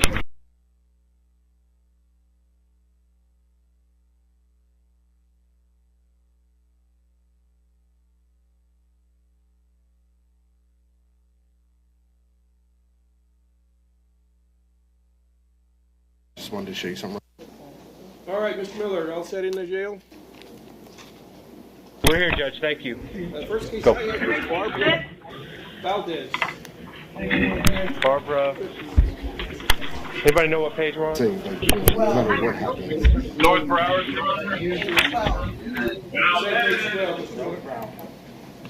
Barbara Valdez, North Broward. Barbara Valdez.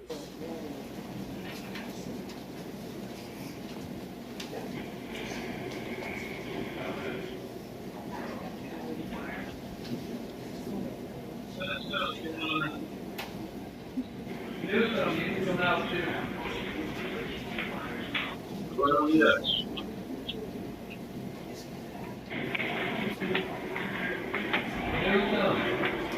News.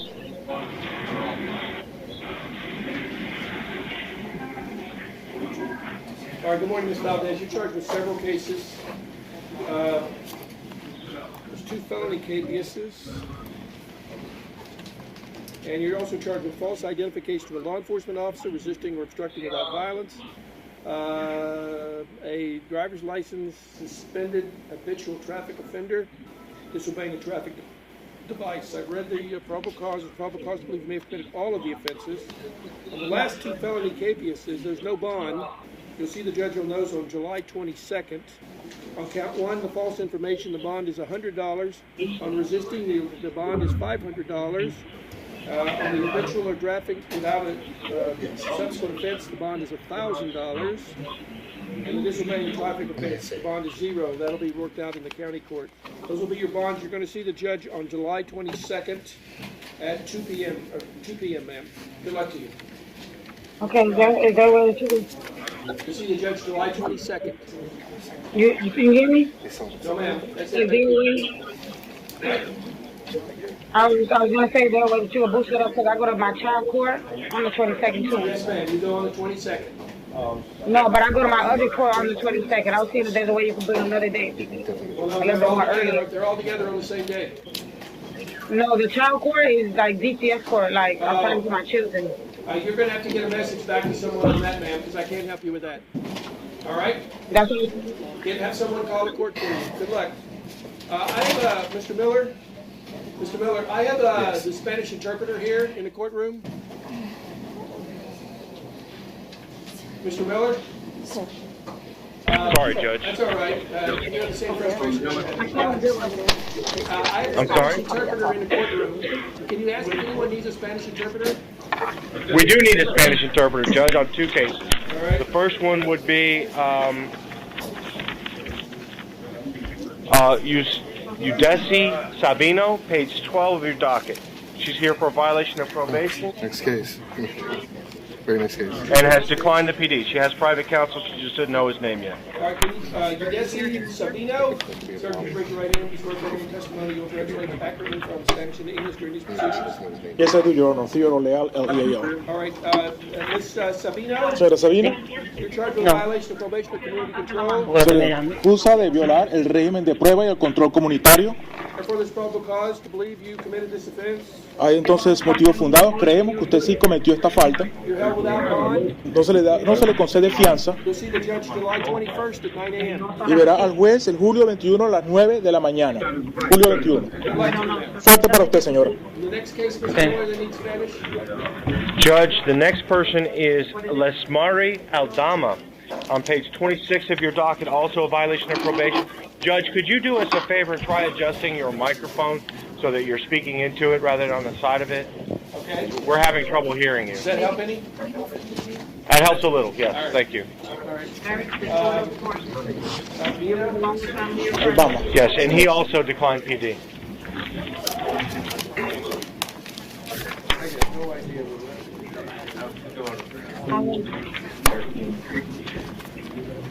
What's the name of the company?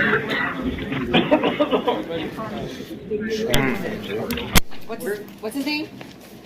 What's your name, sir? Ask him his name. ¿Su nombre? ¿Cuál es su nombre, señor? Lesmani Aldama. Lesmari Aldama. Okay, 26. Their name? A-L-D-A-M-A, last name. A-L-D-A-M-A. When was the last time you took It's a BOP. When was that time? ¿Quién habla solamente? It's probation for grand theft. I don't know when you got out of it. All right, good morning, sir. You're charged with a violation of probation and community control. Buenos días, señor. Se le acusa de violar el régimen de prueba, control comunitario. Based on the warrant, there's probable cause. Se ha determinado que si hay motivos fundados, You'll be held without bond. no se le concederá fianza And your case will be heard July 21st at 9 a.m. y se va a escuchar su caso julio 21 a las 9 de la mañana. Select you. Buena suerte para usted, señor. Right back to regular document. Okay, I have one more, Judge. Yes. Fernie Urego, he's on page 25. He's actually the case right before the one you just pulled.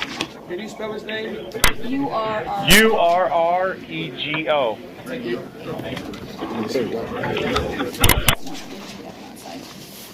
Yeah, I did. Let me see your document. Judge, Yeah, you. I got it. All right, good morning, sir. Buenos días, señor. You're charged with, well, this is an aggravated battery case. Okay. You're charged with aggravated battery with a deadly weapon. Se le acusa de agresión agravada con un arma mortífera. Give me 1 second, please. Un momento, por favor. This is a result of a warrant to arrest from Judge Bidwell out of the criminal courts. Esto es el resultado de un auto de detención emitido por el juez Bidwell de la Corte Penal.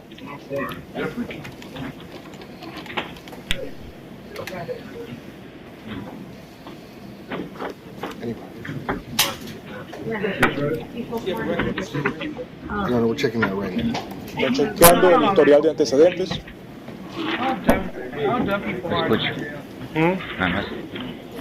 If you could speak more slowly or clearly.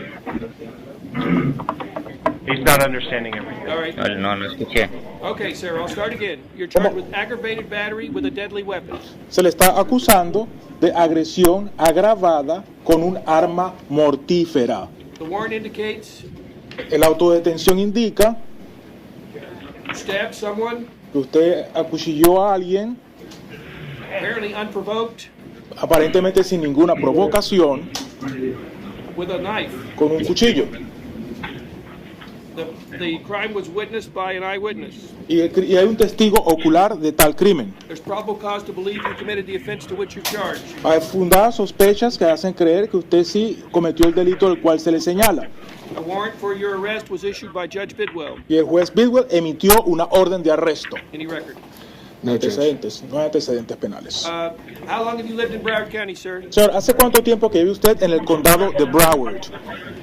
No vivo en el condado de Broward, vivo en Miami-Dade. I live in Miami-Dade, I don't live in Broward County. How long have you been in Dade County? 5 años. ¿Cuántos años? 5 años. 5 años. 5 years. You work? ¿Trabaja? Sí, señor. Yes, sir. Where? ¿Dónde trabaja? Soy truck driver en Florida Beauty Express. My truck driver 3 años. Florida Beauty Express for 3 years. All right, sir. This is a serious crime. You pose a risk to the community based on this unprovoked attack. Your bond is set at $50,000. Should you make this bond, under no circumstances are you to have any contact with the alleged victim, who is Ernest Bradwell. Do you understand? Señor, esto es un delito bastante serio, lo cual presenta un riesgo ante la comunidad, en tanto la fianza queda determinada en $50,000 y bajo ninguna razón y circunstancia tendrá usted contacto con la víctima Ernest Bradwell. ¿Usted entiende eso? Sí. Yes. Lucky, sir. Buena suerte para usted, señor. All right. Good morning, everybody in the courtroom. Let's see how we got a bunch of visitors here, Mr. Miller, in the courtroom. I don't know where y'all are from. My name is Jack Tudor. I'm a circuit court judge. I usually sit in the complex business and tort division, but today I'm helping a colleague. This is bond court, or first appearance court, and at first appearance court, all we're really doing is reviewing the arrest that was made by the police officer and determining if there's probable cause to believe the person you see on the TV camera may have committed the offense, and all I'm doing is setting conditions of release. I'm not here to decide whether these people did this or didn't do this. My job is to just decide whether they should be released and what their conditions should be. All right, so welcome. Judge, just for the clear the record, this person on the TV camera is not charged with any. They're slowly figuring that out. It's taking them a while. Stephanie Joseph is the next case. Thank you, Judge. Ms. Joseph, she's present and approaching. Ms. Newsom. Ms. Joseph, you're charged with violation of probation or community control. There's probable cause to believe you may have committed a violation. There's no bond. You'll see the judge July 21st at 8:30 a.m., ma'am. Good luck to you. Good luck. And that's the new center. North Broward, Judge. North Broward, Your Honor. Thank you. Ms. Newsom, you're also charged with violation of probation or community control. There's probable cause based on the warrant. You are held without bond. You will see the judge July 20th at 8:30 a.m. Good luck to you. Ivory McPhee.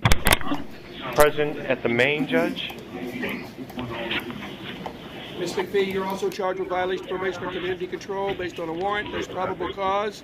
You're held without bond, but you will see the judge on July 20th at 8:30 a.m., ma'am. Good luck to you. Patricia Brundage. Brundage is at North Broward. North Broward, Your Honor. Thank you.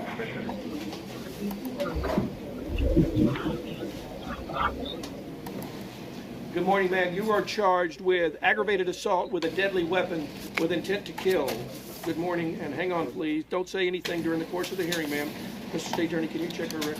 Yes, Your Honor. Judge, may I ask some questions about her ties to the community? Ms. Brundage, I'm the public defender in the courtroom. Do not talk about what happened on the date of your arrest. I just want to ask you some questions with regards to your ties to the community. How long have you been living in South Florida? I have been living in South Florida for 23 years. Are you currently working? No, I am a senior citizen, and I'm on HUD. I don't make any money at all. Okay. Do you have a place to live separate and apart from Brian Stewart? Brian Stewart is not a senior. He's 52 years old. Okay. And he helps all the people in the building, the old people. Okay. And he walks in. Okay. You don't live with him, right? No. Okay. He has his own place. Is your family, do you have family down here? Yes, I do. I have a son that right down the road. Does your son know you're in jail? No, and I don't want him to know. I'm very embarrassed. Do you have anybody to help bond you out? If the judge Yes. do you have a way? Well, to- I don't know why I would be bond because I know for a fact he didn't sign no complaint against me. He ran, and it was no. Ma'am, When, if you, when the Don't say judge. anything about the case because it's being recorded. The state Okay, uses this I want- against you. I want to give the judge enough information to consider release conditions.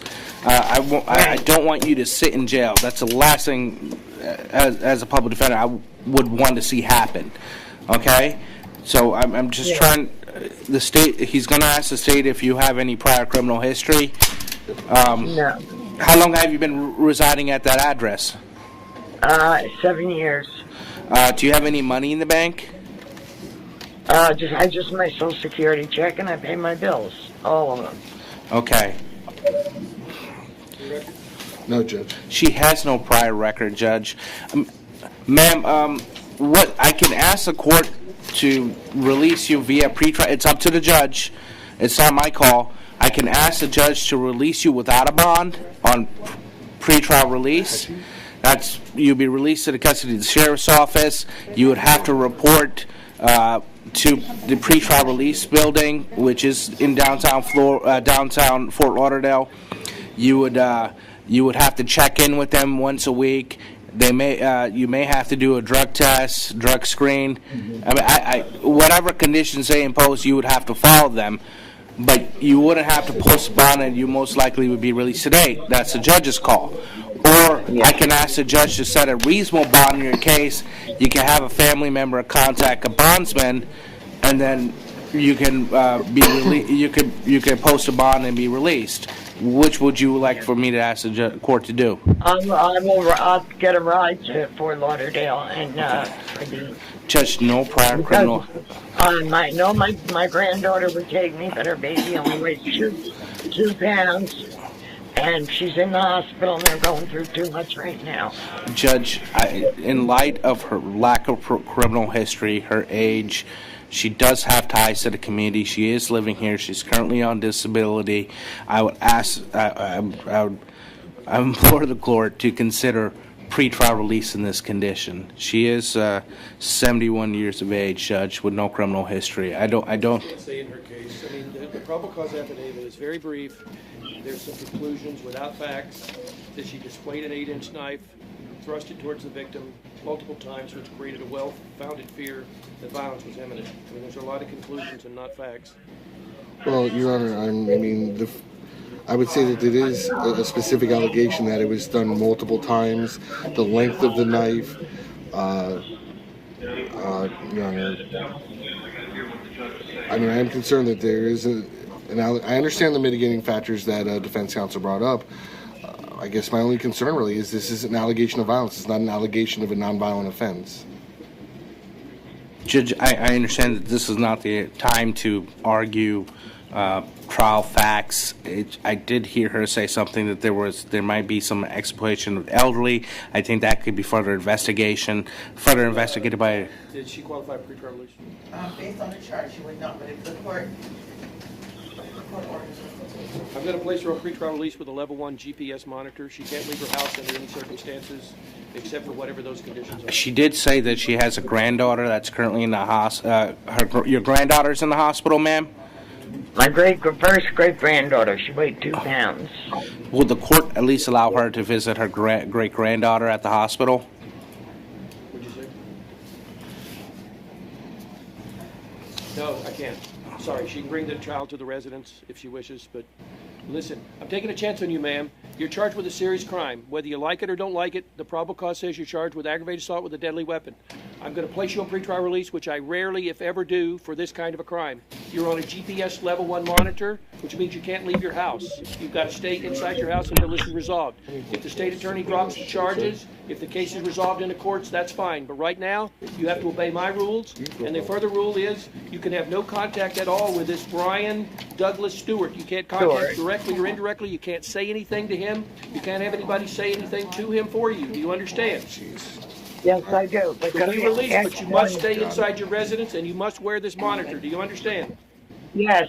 But can I ask you one question quick? Yes, ma'am. Is there any way I could come here once every week Because I only live right down the road. I really don't have I'm sorry, I'm not getting involved in any of that. You can go to your division Okay. judge and apply to your judge with a public defender for conditions to change what you can and can't do. But right now, I can't do it, okay? Right. Okay, thank you. Good luck. He's going to have to pay it. Valencia Latrice James. North Broward. She's a medical reset, Your Honor. Thank you, reset. Carol K. Drayton. Main jail. Good morning, ma'am. You're charged with petty theft in the second degree and possession of PVP. Do you have a record? Yes, Your Honor. I'm pulling that right now. 2009 grand theft, uttering a forged instrument. That's all, Judge. Judge, Ms. Drayton is a lifetime resident of Broward County. She's been at her current address for the past 2 years. She's currently unemployed. She has 6 children. Those children range in age from 2 to 11. They're currently with a friend of hers. She does have family here, no money or real estate. She's hoping that her brother will bond her out. Judge, I was hoping the court would consider pretrial release. I will not consider pretrial release. I'll reduce her bond on count 2 to $500. On the petty theft, the bond is $100. The total bonds are $600. And her serious charge here is being in possession of PVP. The bonds are $600. Judge, can I just advise the court very quickly about how bonds work? I know you probably know this, and going over old material. By adding the $100 bond to the count 1 and reducing count 2, you've actually doubled her bond exposure. She's going to have to now pay $200 to a bondsman to get out of custody instead of $100 she would have had to pay if the court had left the bond alone. Okay, the bond in count the bond in count 1 is $0. The bond in count 2 is $500. Thank you, Judge. Yeah, the minimum that a bondsman will take is $100 on any bond. So $25 to $1,000, that's $100 to a bondsman. All right. Okay, thank you, Judge. Thank All right, $1,000. Thank you, I appreciate you. Andrea Jameson. James, come on. She's present at the main, Judge. And you're charged with battery on a person 65 years of age or older. Relates to an incident on a bus and a bus pass. Completely should not have occurred. There's probable cause to believe you may have committed the offense. Any record on this person? I don't think it's a victim. Okay. Raise your right hand. You swear affirming testimony you're about to give me the truth, all truth, and the truth? Nothing but the truth. All right. What's your name, sir? My name is William Michael Moss. I live. Your last name? Moss, M-O-S-S. Okay. And How do you fit into this case? I'm not here to decide whether this person I did live this with, or didn't do it. she hasn't been taking up medication. Okay, how do you fit into this case? We live together. Okay. We have kids together. Okay. You claim she's not been taking her medication? Yes, sir. All right. Anything else you want me to know? That's it. All right. She gets Social Security on the disability. Does she have a record? Your Honor, she has some stuff from the early 90s, late 80s.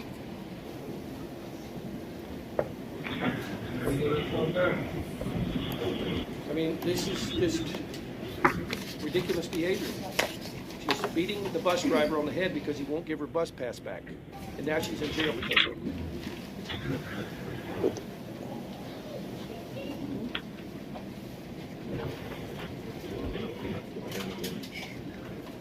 All right, sir. I'm going to set her bond in this case at $500 based on the non-significant. I mean, it really should be higher, but I'm going to give her a chance. You need to get her back on her medication, sir. Yes, bond yes. will be $500. Okay.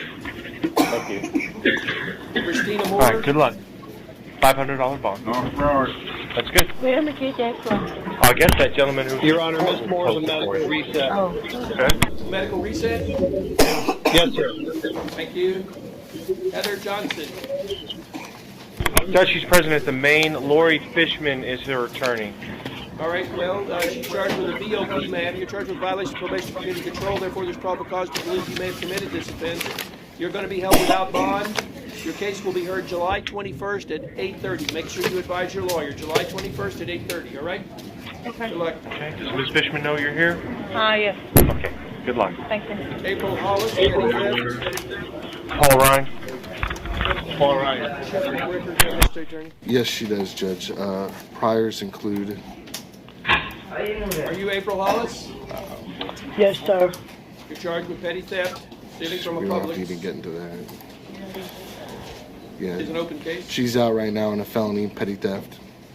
She also has, let's see, 1, 2, 3, 4, 5, 6, 7, 8, 9.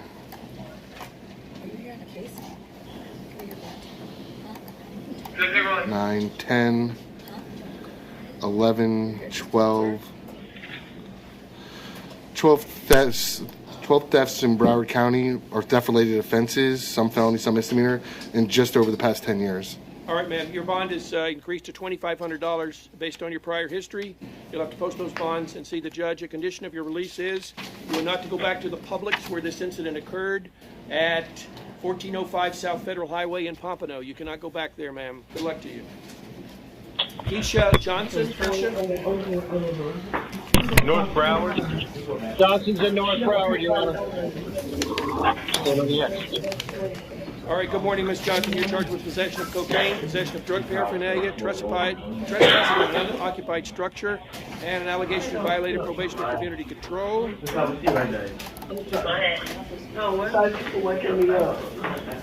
don't think they go by facility, they just go by what kind of order. I don't know what order. All right, they were posted no trespassing signs at the business. Huh? No, I just And inside your hair there was a crack pipe and a field test. All right, in count 1, the bond is $1,000. Count 2, the bond is 0. Trespassing is 0. The probation violation is a no bond offense. You'll have to see the judge. Your hearing will be July 21st. A condition of your release is that you don't go back to this convenience store where this alleged crime occurred, which is at 115 Northwest 31st Avenue. Do you understand, ma'am? Yes, sir. Good luck to you, ma'am. Sabrina Schaitzer. North Broward.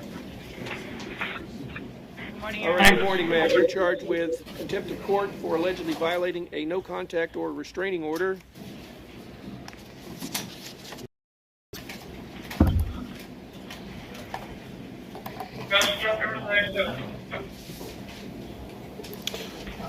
Oh, Your Honor? Yes. Just to make a request in advance, the alleged victim is her juvenile daughter. We just asked if any no contact or anything, if the alleged victim's initials could be used. Thank you. All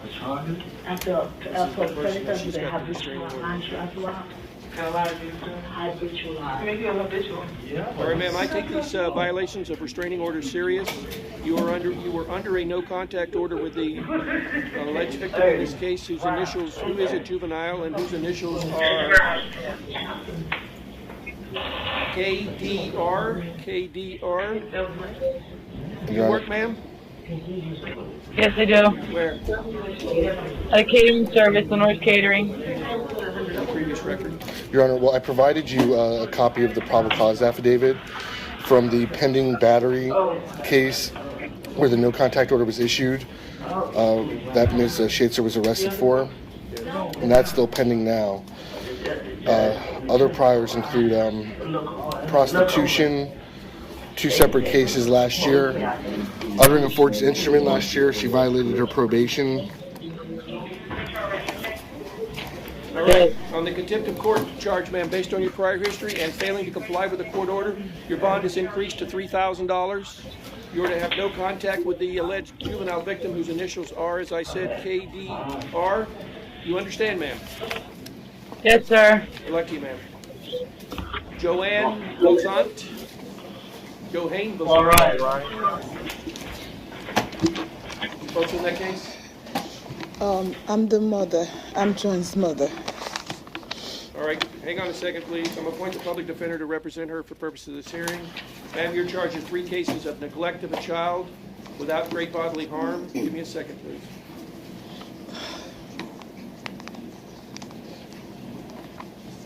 Probable cause affidavit indicated that you left your children unattended at a McDonald's playground for more than 2 hours. The assistant manager noticed that the children were left alone, contacted police. 40 minutes later, the mother apparently arrived and admitted to leaving the 3 children there unsupervised. Does she have a record? No, Judge. Can I say something, Your Honor? Hang on, ma'am. Don't say Don't anything talk about the case. Don't say anything. Okay. Okay? Because I can't find you guilty or not guilty under any circumstances. Raise your right hand, ma'am. The mother. Swear affirming testimony you're about to give us the truth, whole truth, nothing but the truth. Yes. Spell your last name and tell us your name, please. My name is Marie Vilcent. I'm the mother of Joanne Vilcent. Okay? I'm not here to decide whether she did the crime in which she's charged. I'm only here to decide conditions of release. What would you like to tell me?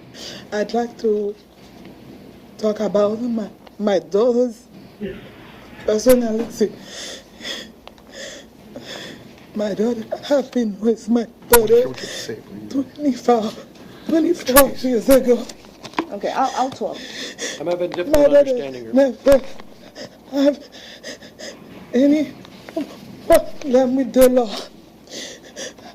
As I speak right now, my husband, who is my daughter's, my husband is a father of my daughter. As we speak, he had a stroke, he had kidney failure, he had a heart attack. I have to put him in a room. That child is Ma'am, let me ask you to stop because I don't want you to have some kind of an episode here. Who are you, ma'am? My name is Marie Excellent. I'm her best friend, and I practically raised Joanne. Okay, I didn't get much of. Okay, she was trying to say that that's her only child, and currently her husband is in a nursing home because he suffered a stroke and a heart attack. But anyway, I'm here just to talk about Joanne. Joanne is a young lady who has never, ever been in any trouble with the law. Very active member in the community. She's currently a student about to graduate the end of the year and about to go to nursing school. And, you know, she never, ever been in anything like this. That's why her mom is very shaken up, because she never have been in court or anything for her daughter. You know, very nice young lady. Anything you want to say? Your Honor, I mean, I'm just very concerned about the allegations. They're very serious allegations. It appears that these were actually, she was watching someone else's children. I mean, how easy would it have been, and I'm referring to the second page, Your Honor, the last paragraph where it says, it should be noted that the parents of the children did not give the defendant permission to leave the said children unattended at McDonald's. It would have been very easy for these children to be grabbed by someone and taken. Judge, I'm not disputing probable cause. However, it does seem that she has ties to the community. Can I just make an inquiry as to how much bond the family can post? So I'm considering the question for a pre-trial release.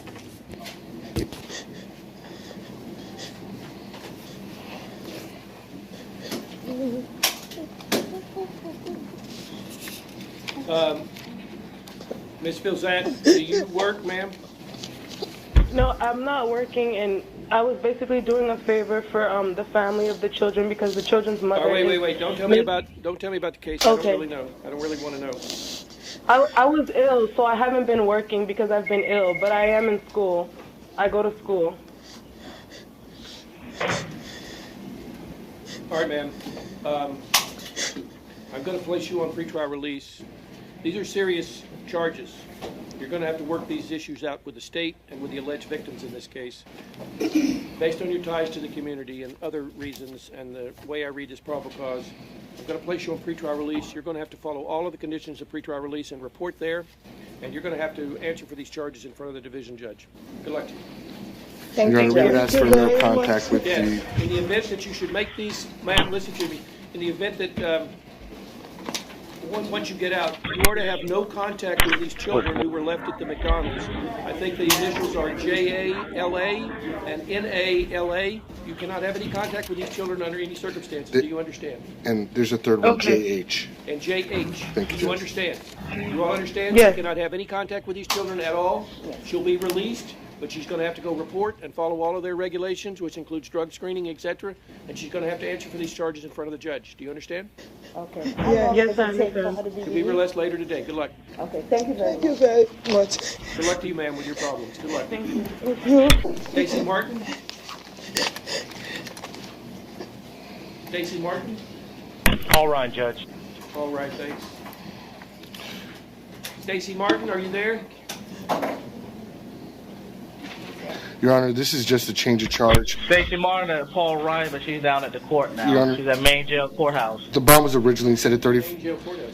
Yeah, the bond, well, probably on this case, the bond was originally set at 35. We would just ask that the original bond be kept in place. Mr. Miller, can you inquire? They said she was at the main jail, not Paul Ryan. She was transferred. I think they meant main. I think they meant main courthouse, Judge. She's, They yes. said she was in court. What am I to do with her? I would just ask that the original. This is it's just a matter of a change of charge, same level of offense. I would just ask that the original $3,500 bond be kept in place.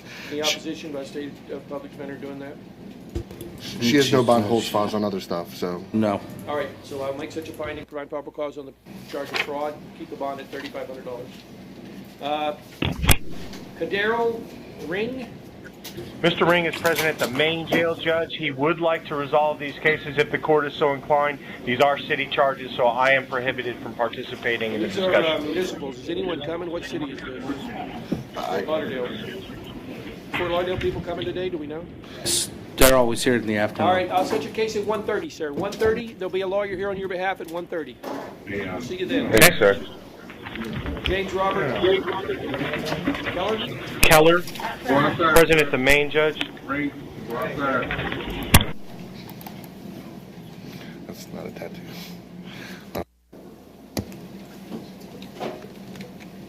So you're charged with driving under the influence, first offense, resisting an officer or obstructing without violence, careless driving, which is a traffic offense. Probable cause indicates you ran off the road, ran into some bushes, were given field sobriety tests, of which you failed. Therefore, there's probable cause to believe you may have committed the offense to which you're charged. Any priors on him? No priors, Judge. Judge, Mr. Keller has advised that he's going to be hiring private counsel, but he would like to provide the court with his ties to the community. Yes, Your Honor, I was wondering if you could release me on ROR. I take care of my girlfriend's elderly parents. They're 87 and 90. I've been taking care of them since last year. I go there after work. I've been in the same job for 20 years, and I've lived in Florida for 21 years. Judge, can you release your pretrial releases on DUI? Is he doing it? Sometimes. I'll tell you, he'll normally ask someone that gives that explanation what they're doing out at 3:30 in the morning, but. Your bond in count one is $500. Your bonds in the other two cases are 0 and 0. Your bonds are set at $500, sir. Good luck to you. Good luck.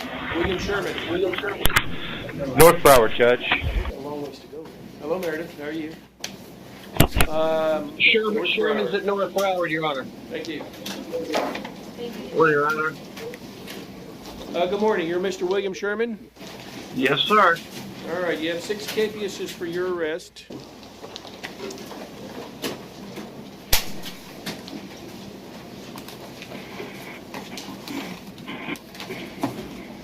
Carrying a concealed weapon 2 times, resisting or obstructing.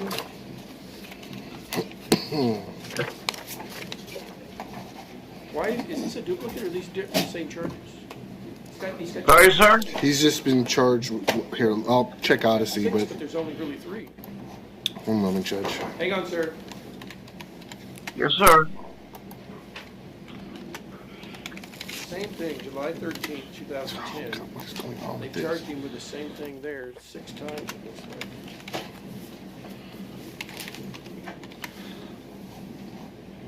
Carry concealed weapon. Yeah, 3, 4, 5, 6. Your Honor, I'm sorry. Repeat this. He was charged with 4 counts of carrying concealed weapons. He very well could have had 4 different weapons on him.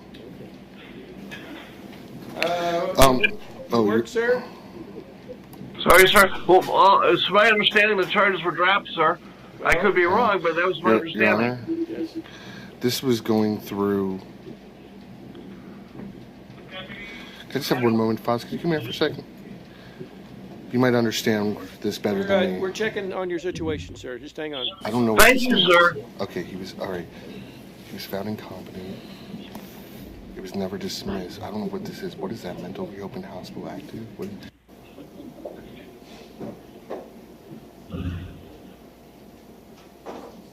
He was arrested in Dade.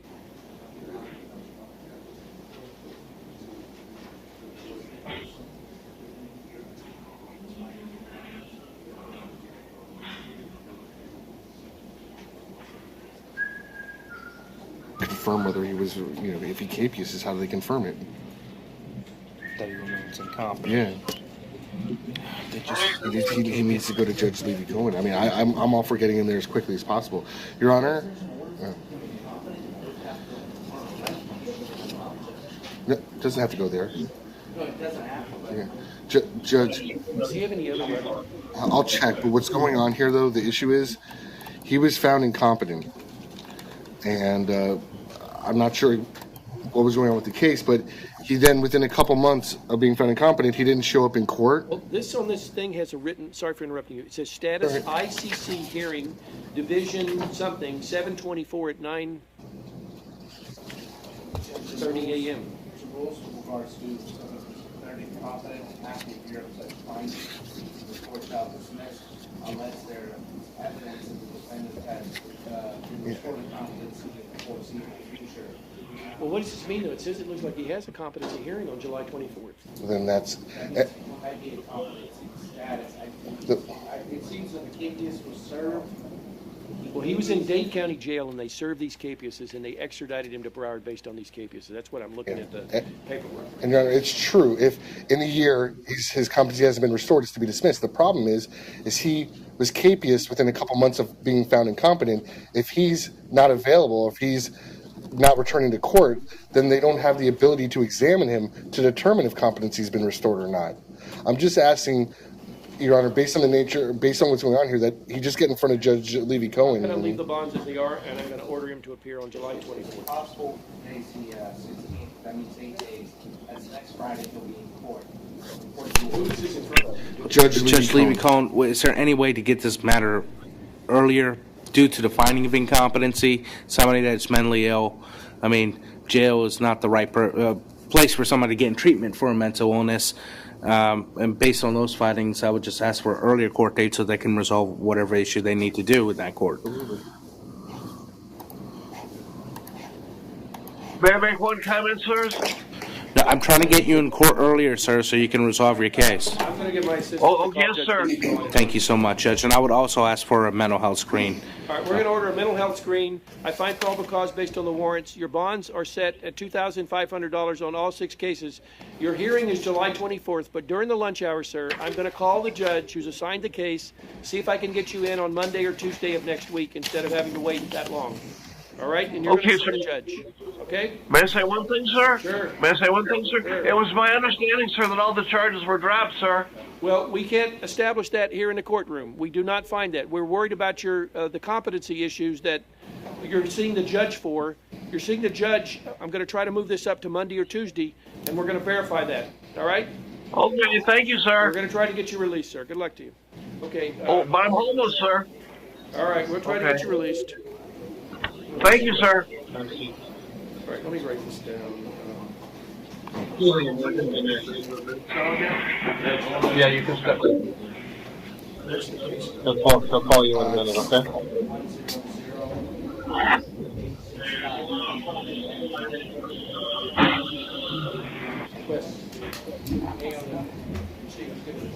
So I don't forget.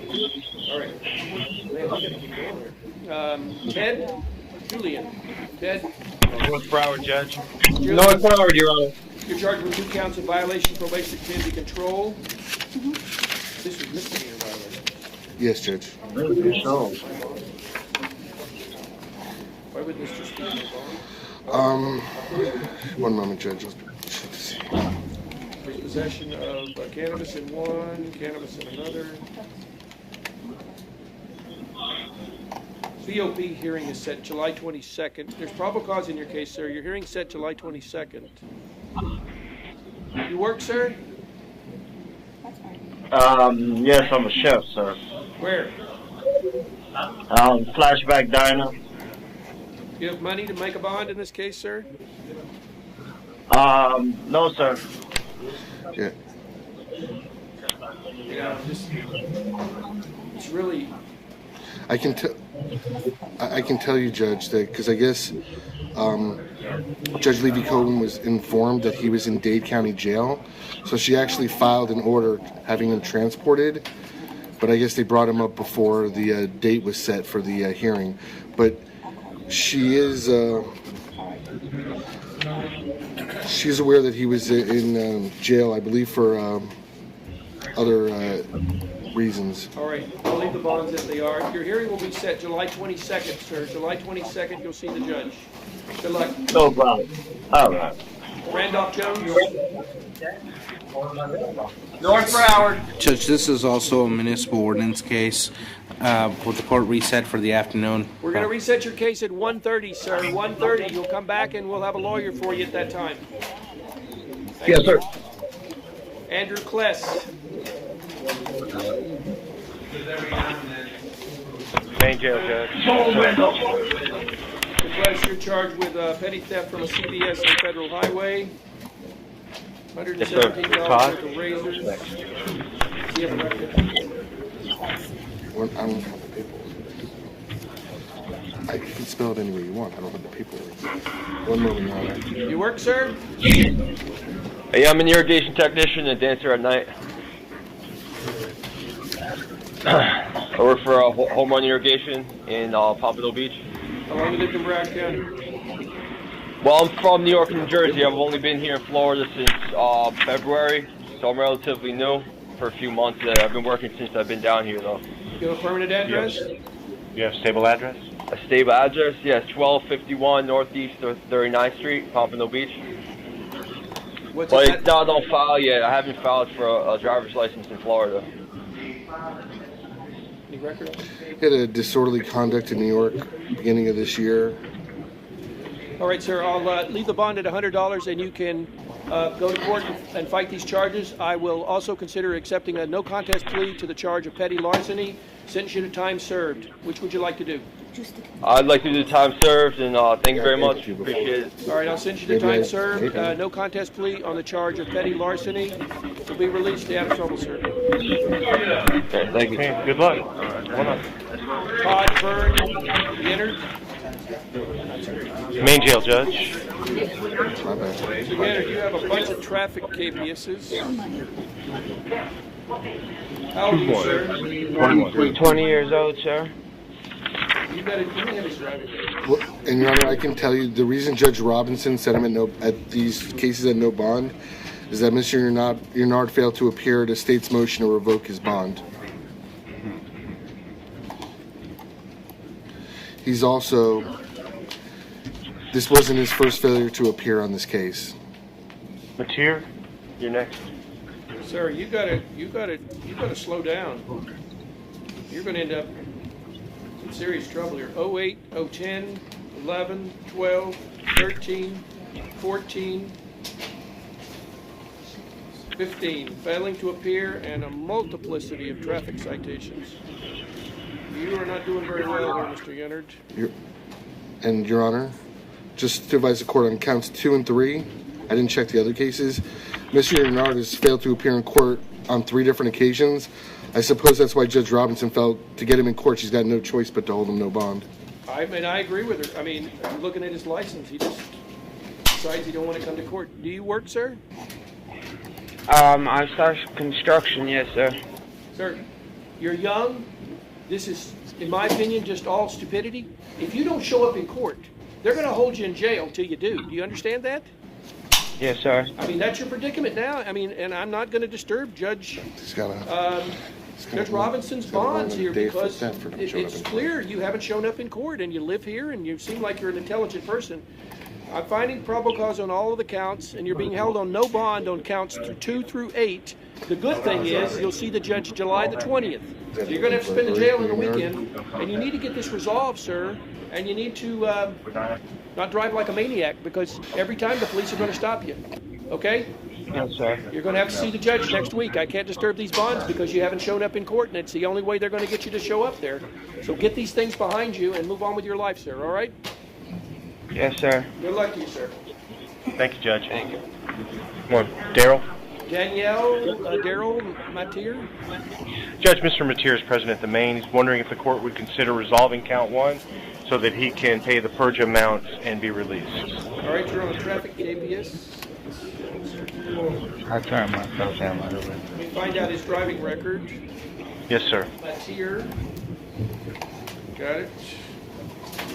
David, you're next. All right, Mr. Matier. You got a suspended license for failing to pay a traffic fine on at least 2 times. You got an indefinitely suspended license. Well, he actually doesn't have a license. Doesn't have a license. What's he charged with on this traffic? Operating without a valid DL. All right, well, that's not a good thing, sir. I didn't get caught. You don't have a driver's license and you're operating a car. That's an ire of mine. You should not be on the roads operating a vehicle. You understand? You work? Yes, sir. I do graphic design on the side. It's not an actual job. Do you have a resource to pay a fine? Even if he wanted to go in, yes, sir. It would automatically. You have a child support arrearage of 526. You're going to be able to pay that as well? Yes, sir. Sir, I will accept a plea of guilty, only guilty, to the charge of operating without a driver's license based on your traffic record. I will assess a $500 fine and give you 6 months to pay that fine. Do you want to do that? One moment, Judge.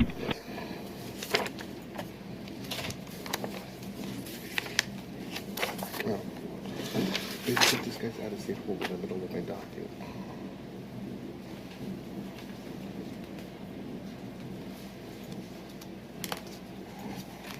Judge, I've spoken with him, advised him of his options, and he does want to go forward. All right, then I will assess him guilty of operating without a driver's license, assess him $500 fine, give him 6 months to pay that fine, and you still have the writ of arrest that you're being held on $526, sir. You're going to have to pay that before you'll ever get out, all right? Okay. Thank you, Good luck Judge. to you, sir. Stay out of trouble. David, come on. David Archer. Judge, Mr. Archer is present at the Maine. He's also got an MO. Maybe we should do them both this afternoon. I was hoping you'd say that. Well, just want to see where this works. He's got a Fort Lauderdale. The only issue, Foz, this is Oakland Park. There's not going to be anything. Okay, I bring this. All right. 1:30. We're going to do it at 1:30, sir. Thank you, Judge. We'll bring you back, sir. See you after lunch. See you after lunch. Junior Charles. Okay. He bonded, Judge. Thank you. Miguel Silva. He's at North Broward. That's an MO. But Maybe he's, we could put them in its own division. this is a Fort Lauderdale Have an MO division. Sleeping on the beach. I'm Okay. going to see that thing when we're done. Is he there? Maybe mention the I don't judge. see him.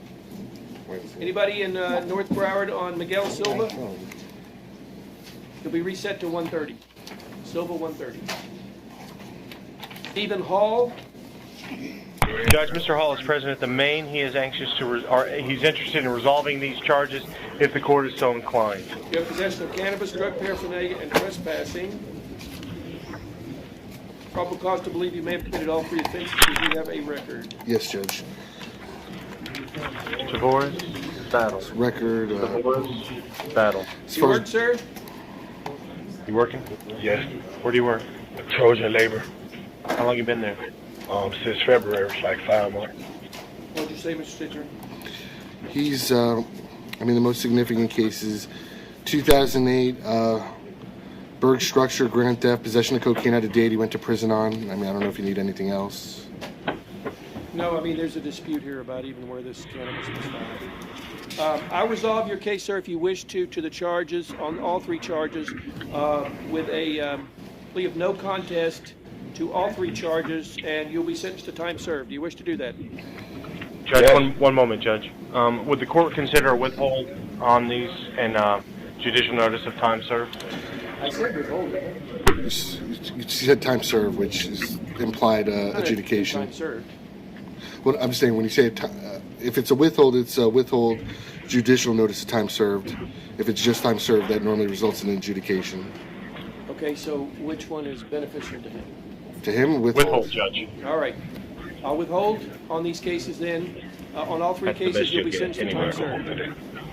That's the best offer you're ever going to get. Harry Lee Brooks. Okay, you're done. Good luck. Head reset. Medical reset. Medical Not reset, here. Judge. Okay, Brooks is a reset, thanks. How about Ariel Hernandez? Conti, Judge. Conti, Your Honor. Conti. Good morning, Mr. Hernandez. You're charged with add-on cases 7, 8, and 9. Larceny $50,000 or more from a person 65 years of age. Fraud or impersonating another without consent. Illegal use of a credit card. Judge, may I inquire if he's represented by counsel? Yes, do you have a lawyer, Yes, sir? I am. Yes, I do, Your Honor. What's your lawyer's name? Zelda Bozanic. Zelda Mosaic? Bozanic. Your Honor, I can tell you.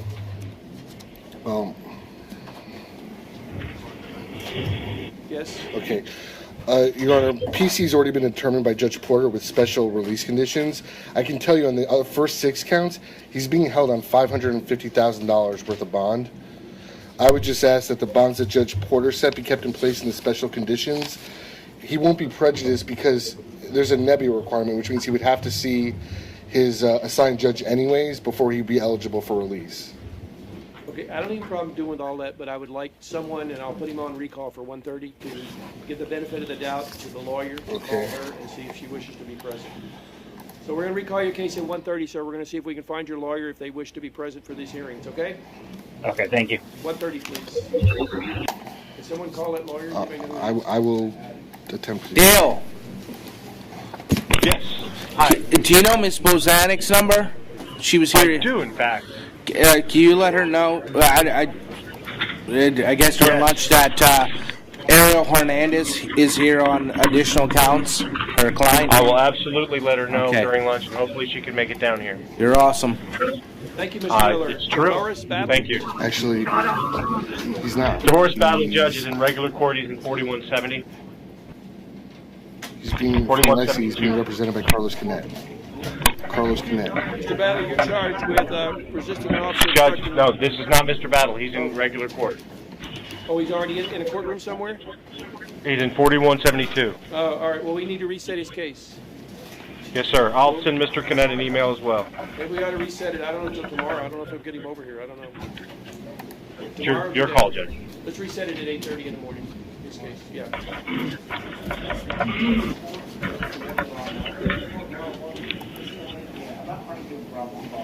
Edward Wyndham, this case? Yes, sir. President, the main judge, just to update the court on this one. He was here yesterday on counts 1 and 2. He's already posted the bond and the purge amount. He was wondering if the court would consider pretrial release or ROR on counts 3, 4, and 5. Found articles over 100. Selling or offering counterfeits and counterfeit goods. Let me see what they say he's doing.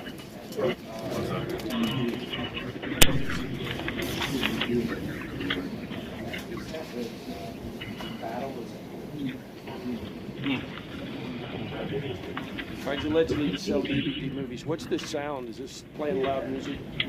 Your Honor, it's sound articles. It includes DVDs, movies.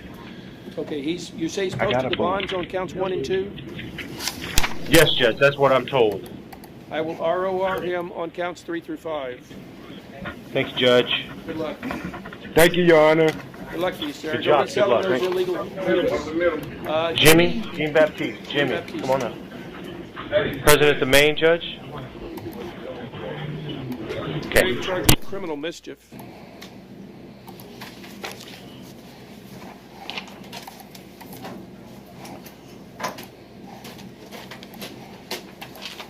Yeah, this is serious stuff, sir. Does he have a record?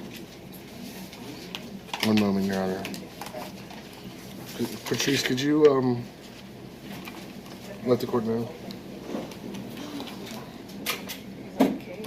Nathan.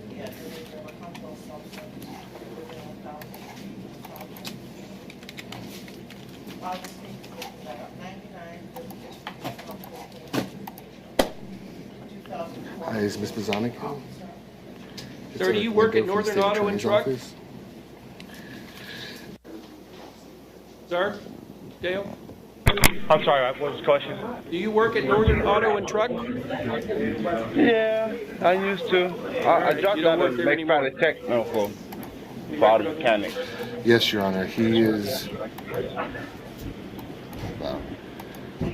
I've been getting a lot of death threats and people shooting. He's at out on me a and resisting. stuff like Excuse me. Resisting with violence and battery on a law enforcement. Hold on, please. Is that on that now? He's out on two different felony cases. One, resisting with violence and battery on a law enforcement officer. Second case is sale delivery of cocaine at a near child care facility. He's had priors for aggravated battery on a pregnant victim. What's the cases that he's out on? The case numbers, the resisting with violence, I need to know. Bat Leo is 14-1541. Can you talk to me sure they're holding? 14-1541 CF10A. And the sale delivery of cocaine is 14-324 CF10A. All right, sir. This is an unprovoked attack. Although people weren't injured, I find it to be a serious offense on people's peace and property. In case number 14, I find probable cause on the charge of criminal mischief over $1,000. In case number 14-1541 CF10A, I revoke your bond. In case number 14-324 CF10A, I revoke your bond. In this case, I set your bond at $5,000. Good luck to you. Should you make this bond, you're not to have go back to the barber shop where this occurred, nor are you to have any contact with Belilius Pierre, nor John Claude Moises. Good luck to you, sir. Have a good day. Thank you, Judge. James Bryant, President of the Maine. Sir, you're charged with violation of probation or community control as a result of a warrant. There's probable cause. You'll see the judge July 20th at 8:30. July 20th, 8:30. Good luck to you. What's my judge's name? Your Judge, do we know? Oh, it's Judge Rothschild. July 20th. Rothschild. Rothschild. I don't know. Hermes Perez. North Broward, Judge. Thank you. Hermes Perez. North Broward. Good morning, Ms. Perez. You're charged also with a violation of probation community control as a result of a warrant. Therefore, there's no bond, but you will see the judge on July 20th at 8:30 a.m. July 20th, sir. Thank you, Your Honor. Thank you, sir. Good luck to you. Luis Mendoza. Mr. Mendoza, you're charged with a violation of probation or community control on a warrant. You'll see the judge July 21st at 9 a.m. There's probable cause and no bond. Good luck to you. I don't think they heard anything I said. Mr. Mendoza, you're charged with a violation of probation or community control. There's probable cause. You'll see the judge July 21st at 9 a.m. No bond. Good luck to you, sir. Good luck. Thank you. Good luck. Travis Russell. No. He said, yeah. This is Mr. Russell, Judge. Good morning, Travis. You are charged with 2 counts of violation of probation or community control. There is probable cause. No bond, but you'll see the judge July 20th. July 20th. Oh, I can think. It's probation. All right. Off you go. Mr. Lutz?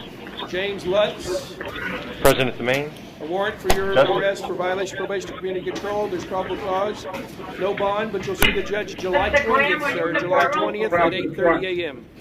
Everybody on the back row, Off you go. Good luck. Mr. Burgess? Justin Burgess. Mr. Burgess, you're also charged with a violation of probation or community control. There's no bond. There is probable cause. You'll see the judge July 21st, 9 a.m. July 21st. Good luck. Judge Bowman. Good luck. Salvatore White. President of the Maine, Judge Michael Enton is his attorney, and he is aware of Mr. White's arrest. Thank you.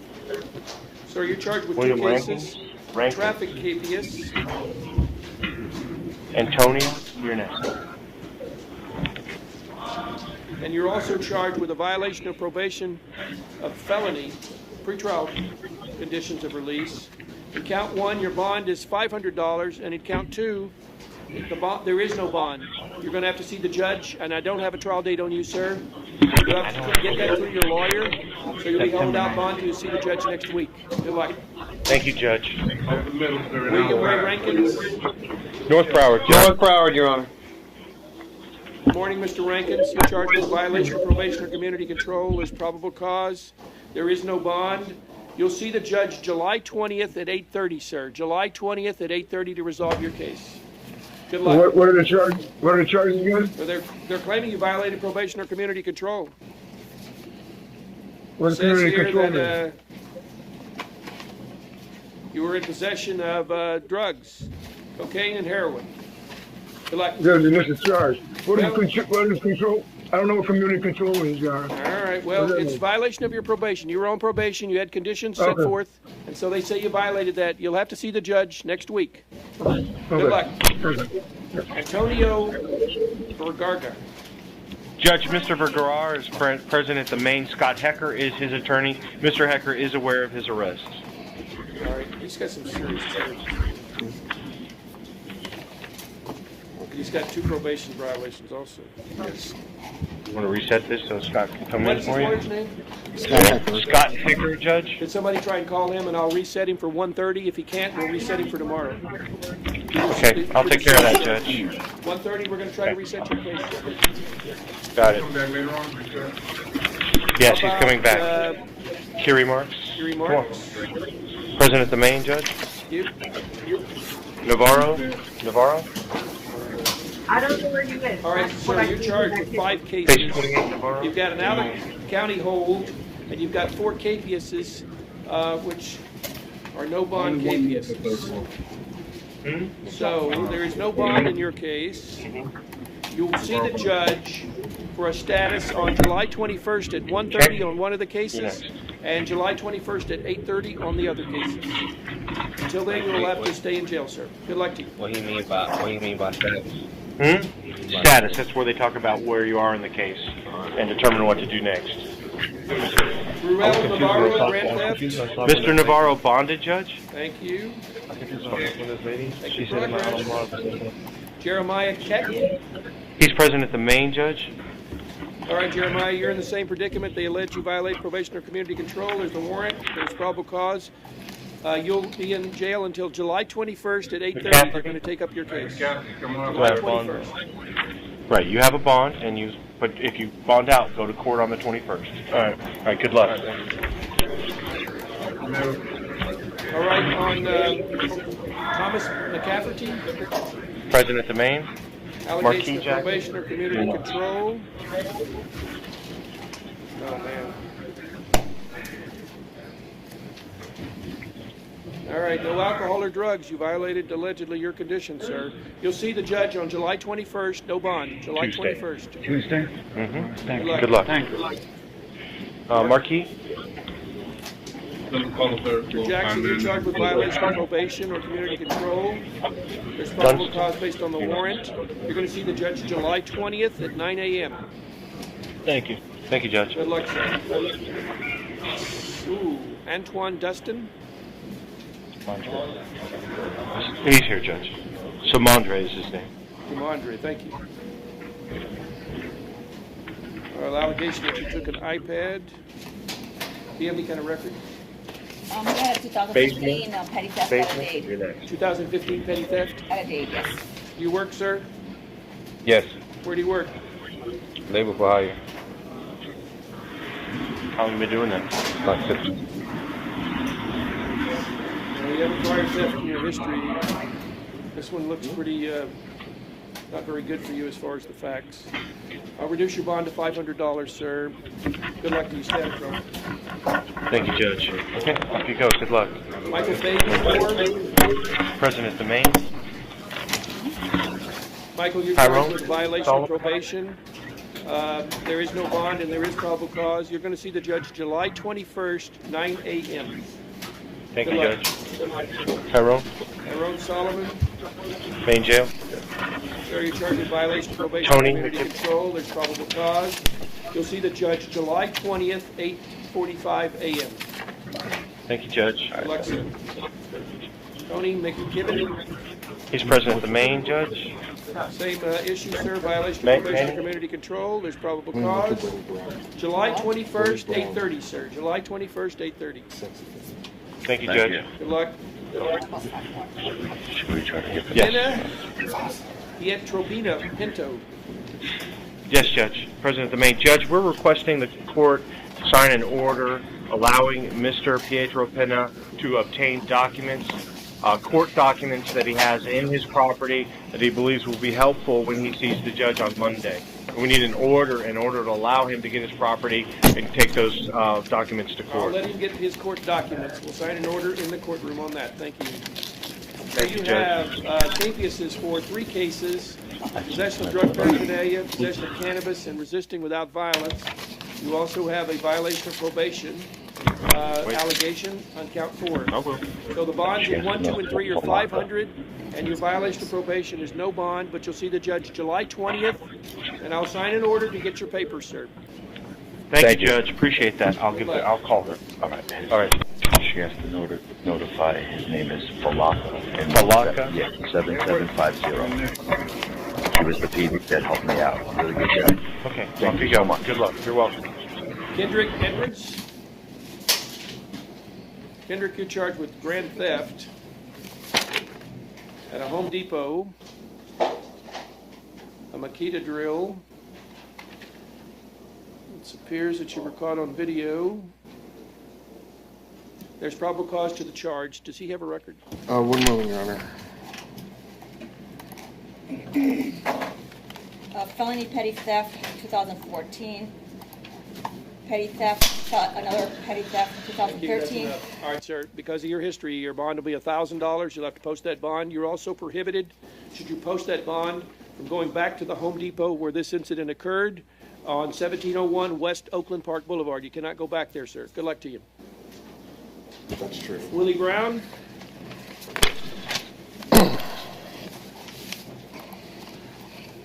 Mr. Brown, you have some serious charges here. I'm going to appoint the public defender for purposes of this hearing and all other purposes.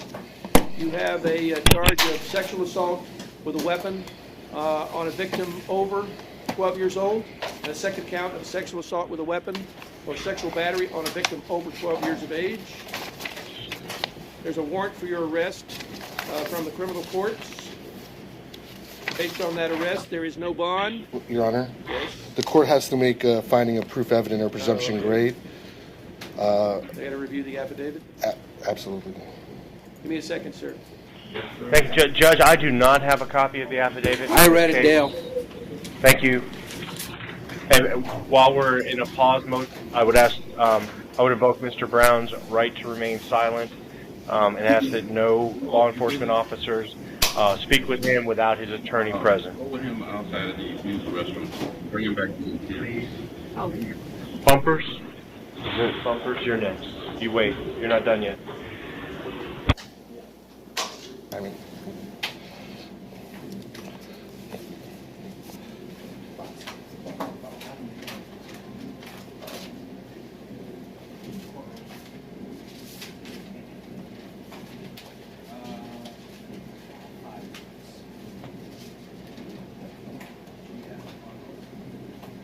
Yeah, these are very, very serious allegations, sir.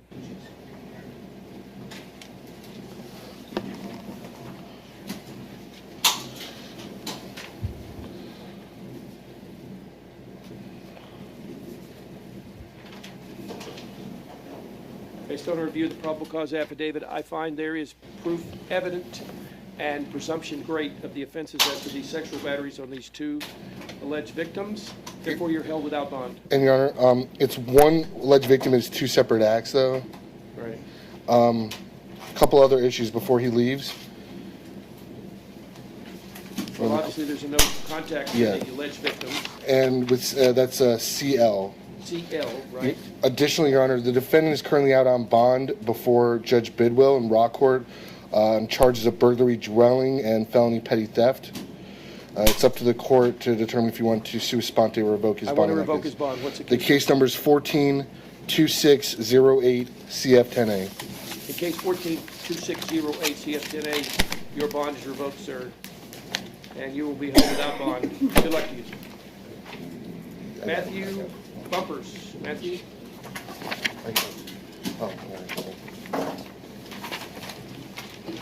All right, Matthew, you had just a simple operating without a valid driver's license charge, but you also have a violation of probation or community control. On the DL charge, I set your bond at $25, but because you got a VOP, you're held without bond until July 20th at 8:45. You'll see the judge then, July 20th. Good luck, sir. Hakeem Fulton. Main jail, Judge. All right, Mr. Fulton, you've got resisting and or obstructing without violence, and 3 capiases.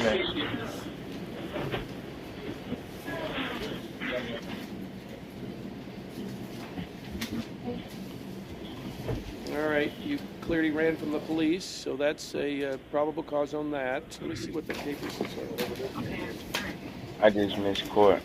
Oh, these are capias in criminal court for possession of drugs. All right, so in count 1, the bond is $100. Count 2, 3, 4, no bond on the felony warrants. And so therefore, you'll see the judge July 23rd at 8:30, sir. July 23rd, 8:30. Good luck. All right, good luck. See, that's Wednesday. Horace Tinney? For main jail, Judge.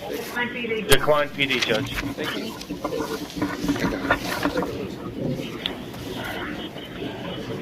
All right, Mr. Tinney, you charged with 3 cases here. Selling cocaine within 1,000 feet of a schoolyard, resisting an officer obstructing without violence, and tampering or fabricating with evidence. Give me a second, please. Let's check this record while I'm looking. Yes, Your Honor. Whenever you're ready.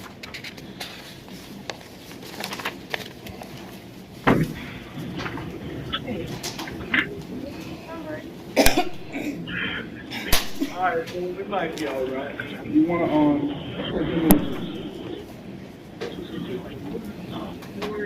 Okay, I got it.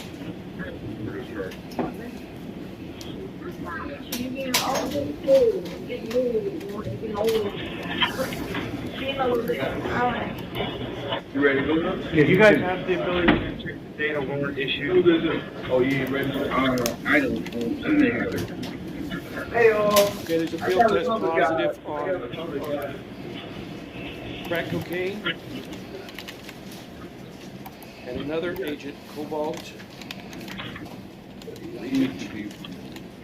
5 grams. There's probable cause to believe you may have committed all 3 of the offenses to which you're charged in this prior record. Your Honor, he's currently out right now on possession of cocaine. And that case number is 14-8419 CF10A. 8419. You got it, Judge. All right, first officer, because you're already out in case number 14, 8419 on a similar charge, I'm revoking your bond in that case. On the selling within 1,000 feet of a schoolyard, the standard bond of $7,500 will attach. Resisting an officer without violence is $100, and tampering or fabricating with evidence, I'll keep the standard bond in place, $1,000, and revoking your bond in the other case. Good luck to you, sir. Good luck, Mr. Tenney. Tracy Smith. Tracy Smith. No, we're at the bond out. Judge, Mr. Smith is present at the main. He's been in Florida State Prison between 2012 and 2015. He believes that this capias issued in 2013 while he was in FSP. We'd ask the court to consider one of 2 things. If the court cannot release him on recognizance on that charge, could we resolve the case? The clerk has a stamp of January 15, 2013. That's when it was served, Judge. Yeah, okay. Your Honor, it's one thing if a defendant is arrested in Broward County and isn't brought to a satellite because of an administrative order. That's through no fault of the defendant. But I don't believe a defendant getting convicted of an offense and being brought to state prison, where they're really not able to bring someone down for a misdemeanor offense or are aware of their court date. I don't think that's the same thing as, it was his own actions that put him in Florida State Prison, 1. And as far as resolving the case, it would be up to him. He would just have to be advised that he's got a violation of parole hold.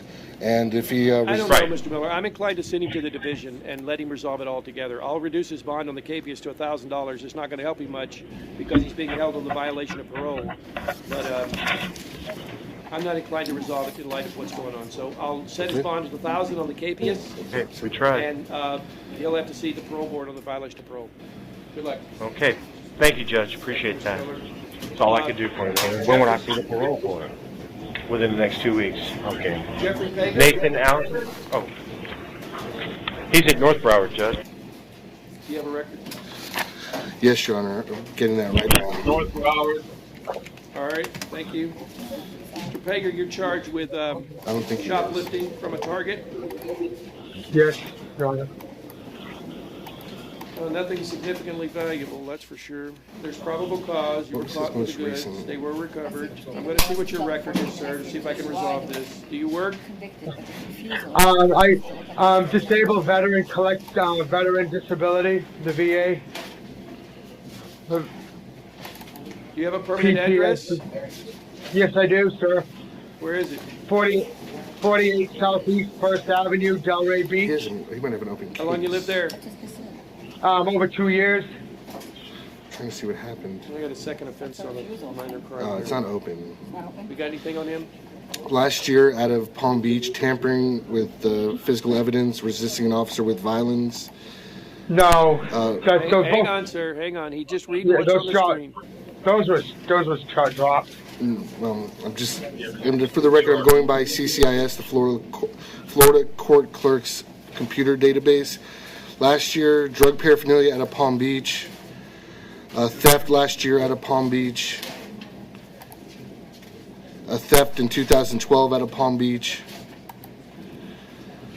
All right, sir. Robbery 07 out of Palm I Beach. just can't release you on this. If you want to plead to this charge, I'll sentence you to... It's a felony.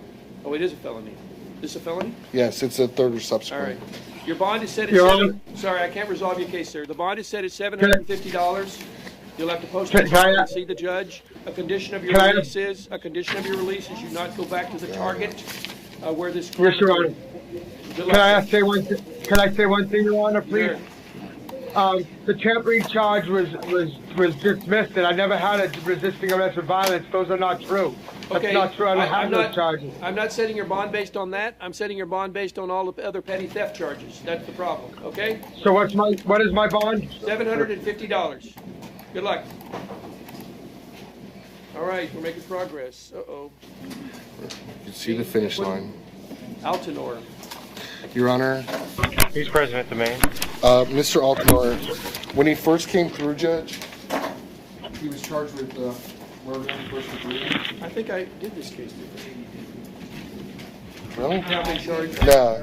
Yeah, I've shown you the findings that Judge Hurley made originally, and he found proof evident presumption great.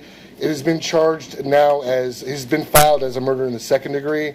Your Honor, I think certainly if the court previously found proof evident presumption great for premeditated murder, there would be proof evident presumption great for depraved mind murder. They changed the charge from first.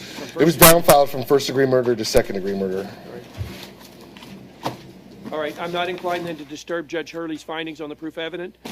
There will be no bond in his case, and you'll see the division judge to apply for a bond, sir. Good luck. I don't know. James Edward Carter. Your Honor. You're okay. It's a change of charge from a abuse a child to neglect a child on count 9. It's also a felony neglect of child, no bodily harm. Your Honor, what happened was it's count 9 is a change of charge, count 11 is an add charge. These are both no bondable offenses. They're both bondable offenses. The bond on I just want to see the findings. Okay, originally the bond on the count 9 was set at $5,000. Because count 11 was an add charge, this is the first time it's appearing before a court. If you'd like, I could print the probable cause I need report. to see the PC. On 9, I'll set the bond at $5,000. I'll print that right now for the court. I still got some of these over here on the side. I don't know why. I'm already on VOP. All right, I know, sir. I'm going to set a bond in both your cases, so I have to do it. The law requires me to see what count 11 is that you're charged with. I know you have a number of charges. All right, thanks, sir. A lot of them traffic tickets.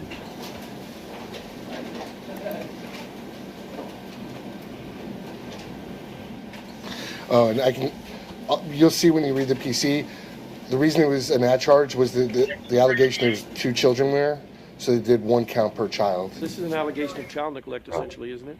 Yes, Your Honor. Felony neglect with no bodily harm. Absolutely, Judge. Yeah, I just left the house. I'll just explain why it originally was only 1 count, and now it's 2.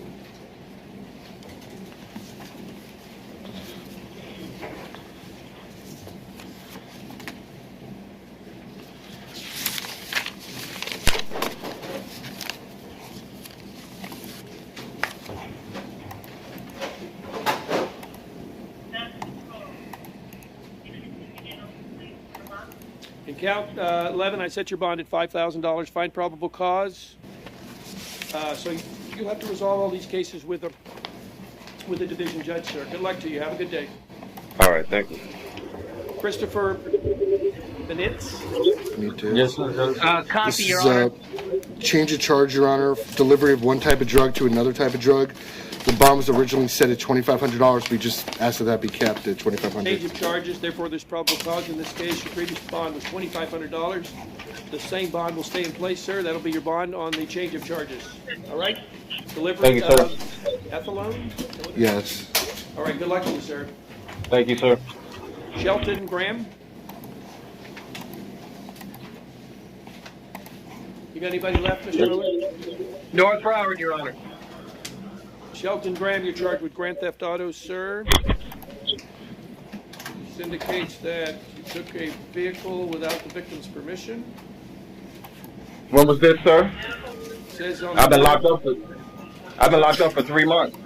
On the evening of 5/5/15, the defendant took the victim's victim without the victim's permission, thereby depriving the victim of the vehicle. Yeah, this allegedly occurred May 5th. He was arrested on May 6th. Is he have a record? That was my brother's car. My mom let me hold my brother's car. Your Honor, when he was first arrested, he was arrested on VOP. He's county sentenced to August 26th of this year. His record also includes it looks like it's all traffic stuff except for 07, a DUI, but that's All right, possession sir. of marijuana. On the 07. grand theft auto, your bond is set at $1,000. I mean, the probable cause says that the police took a statement from the victim, and the victim said he did not have permission to operate the vehicle. The bond will be $1,000. Good luck to you, sir. Thank you. Mr. Miller, I still have some cases here. We didn't do any of these. Yvonne Smith, Chris Martin. These are professionals, Judge. I didn't get Smith. I have Martin. I don't have any. We have Martin here, Judge. Smith bonded?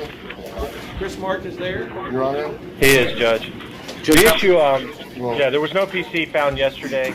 I got there was nothing. Your Honor, if I may. Got a whole new report? Provided the supplement. Judge O'Connor found that there was no PC based on the original probable cause report because all it just mentioned simply that Mr. Martin dropped off $32,000. There was no other information on how he was involved. Why don't I reset him at 1:30 and give the public defender a chance to read the same thing? Your Honor, I provided the report earlier. This, counsel? I did, Judge. My only argument is the co-defendant was in contact with the detectives. He's the one who arranged the deal. Even though Mr. Martin gave a post-Miranda statement part of the report, he denied involvement. All he said, all according to this police report, is that he brought money there but denied knowledge of the narcotics transaction. I don't think it rises to the level that him being involved in the transaction. There's no communication. They're saying he's acting as a lookout. Those are conclusory statements, speculative in nature, and I don't think it rises to the level of probable cause. I would ask the court to RR him. If I may, Your Honor. Do you want me to wait till you're... BC says Martin once again entered the parking lot of the restaurant, continued to look in every direction, and attempted to detect the presence of any law enforcement. He parked his vehicle on the roadway, temporarily obstructing vehicular traffic. He poised his vehicle near the white I think it's Nissan positioned. and exited his vehicle. He walked towards the Nissan, opened the driver's door, which was unlocked, placed an object inside the vehicle near the center console area, and quickly returned to the Dodge truck. certainly seems to be that he was more involved than is alleged. And Your Honor, if you go with the last paragraph, the detective explains why all these behaviors are indicative of someone that's acting as looked at. It's not a conclusory statement. He's giving the evidence what caused him to believe that Mr. Martin was acting as merely more than someone that was dropping off money. I think when you take the actions alleged, then with the allegations that he dropped $32,000 in cash off to someone that at that moment was engaging in a drug deal for a kilogram of cocaine, I think there's certainly probable cause. We're not here to prove him guilty beyond a reasonable doubt. Probable cause to believe. Judge, briefly. Okay, if those behaviors have been described, and again, I haven't read this, but those behaviors described would easily describe someone who is dropping off a large amount of money. You're going to look around, see who's around you. You're going to look around and make sure that that you're safe before you make any actions. Knowing that you're dropping off a lot of money is one thing. Knowing that you're dropping off a lot of money for a drug deal is another. I don't think that the behaviors are necessarily indicative of somebody who knows they're involved in a drug deal. I would argue nothing has changed from yesterday. They have not yet shown that he knew that there was a drug deal going on. All he knew is he's dropping off some money, Judge. Yep. And I would argue there's no probable cause to hold him, especially to hold him on this bond. Your Honor. Thank you very much, both sides. I've read the case supplemental report. I find probable cause to believe he may have been involved in the action of trafficking in cocaine 400 grams or less than 150 kilograms. Judge, I would ask the court to significantly reduce the bond. Let me find out what his history is. Your Honor, I'll check, but I would know while I'm checking, this man brought $32,000 in cash to a drug deal, a significant drug deal for a kilogram of cocaine. Additionally, if convicted, regardless of his priors, I'm showing just in Broward County, a possession of marijuana 2011, resisting without violence 2011. But even if he didn't have any priors, if convicted of this offense, he is facing a 15-year minimum mandatory prison sentence. All right. Is that the only record you have on him? That's all I see as far as Broward. Patrice, did you have anything outside of Broward?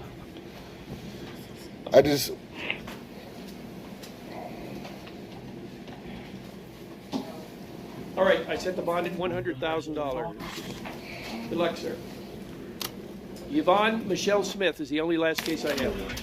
Yvonne Smith. Yes, sir. You still around? She may be at Paul Ryan or Conti. Paul Ryan. Are you Yvonne Smith? Yes, sir. Judge, I'm sorry, you've been waiting there all that time. Judge, I believe the state didn't have anything new. I have nothing additional. Should be ROR, Your Honor. We are going to ROR your case, ma'am. You're going to be released sometime today, and you'll see the judge to answer for these charges. Good luck. Stay out of trouble. Okay, thank you, sir. All right. Call the deputy up there. Let's go,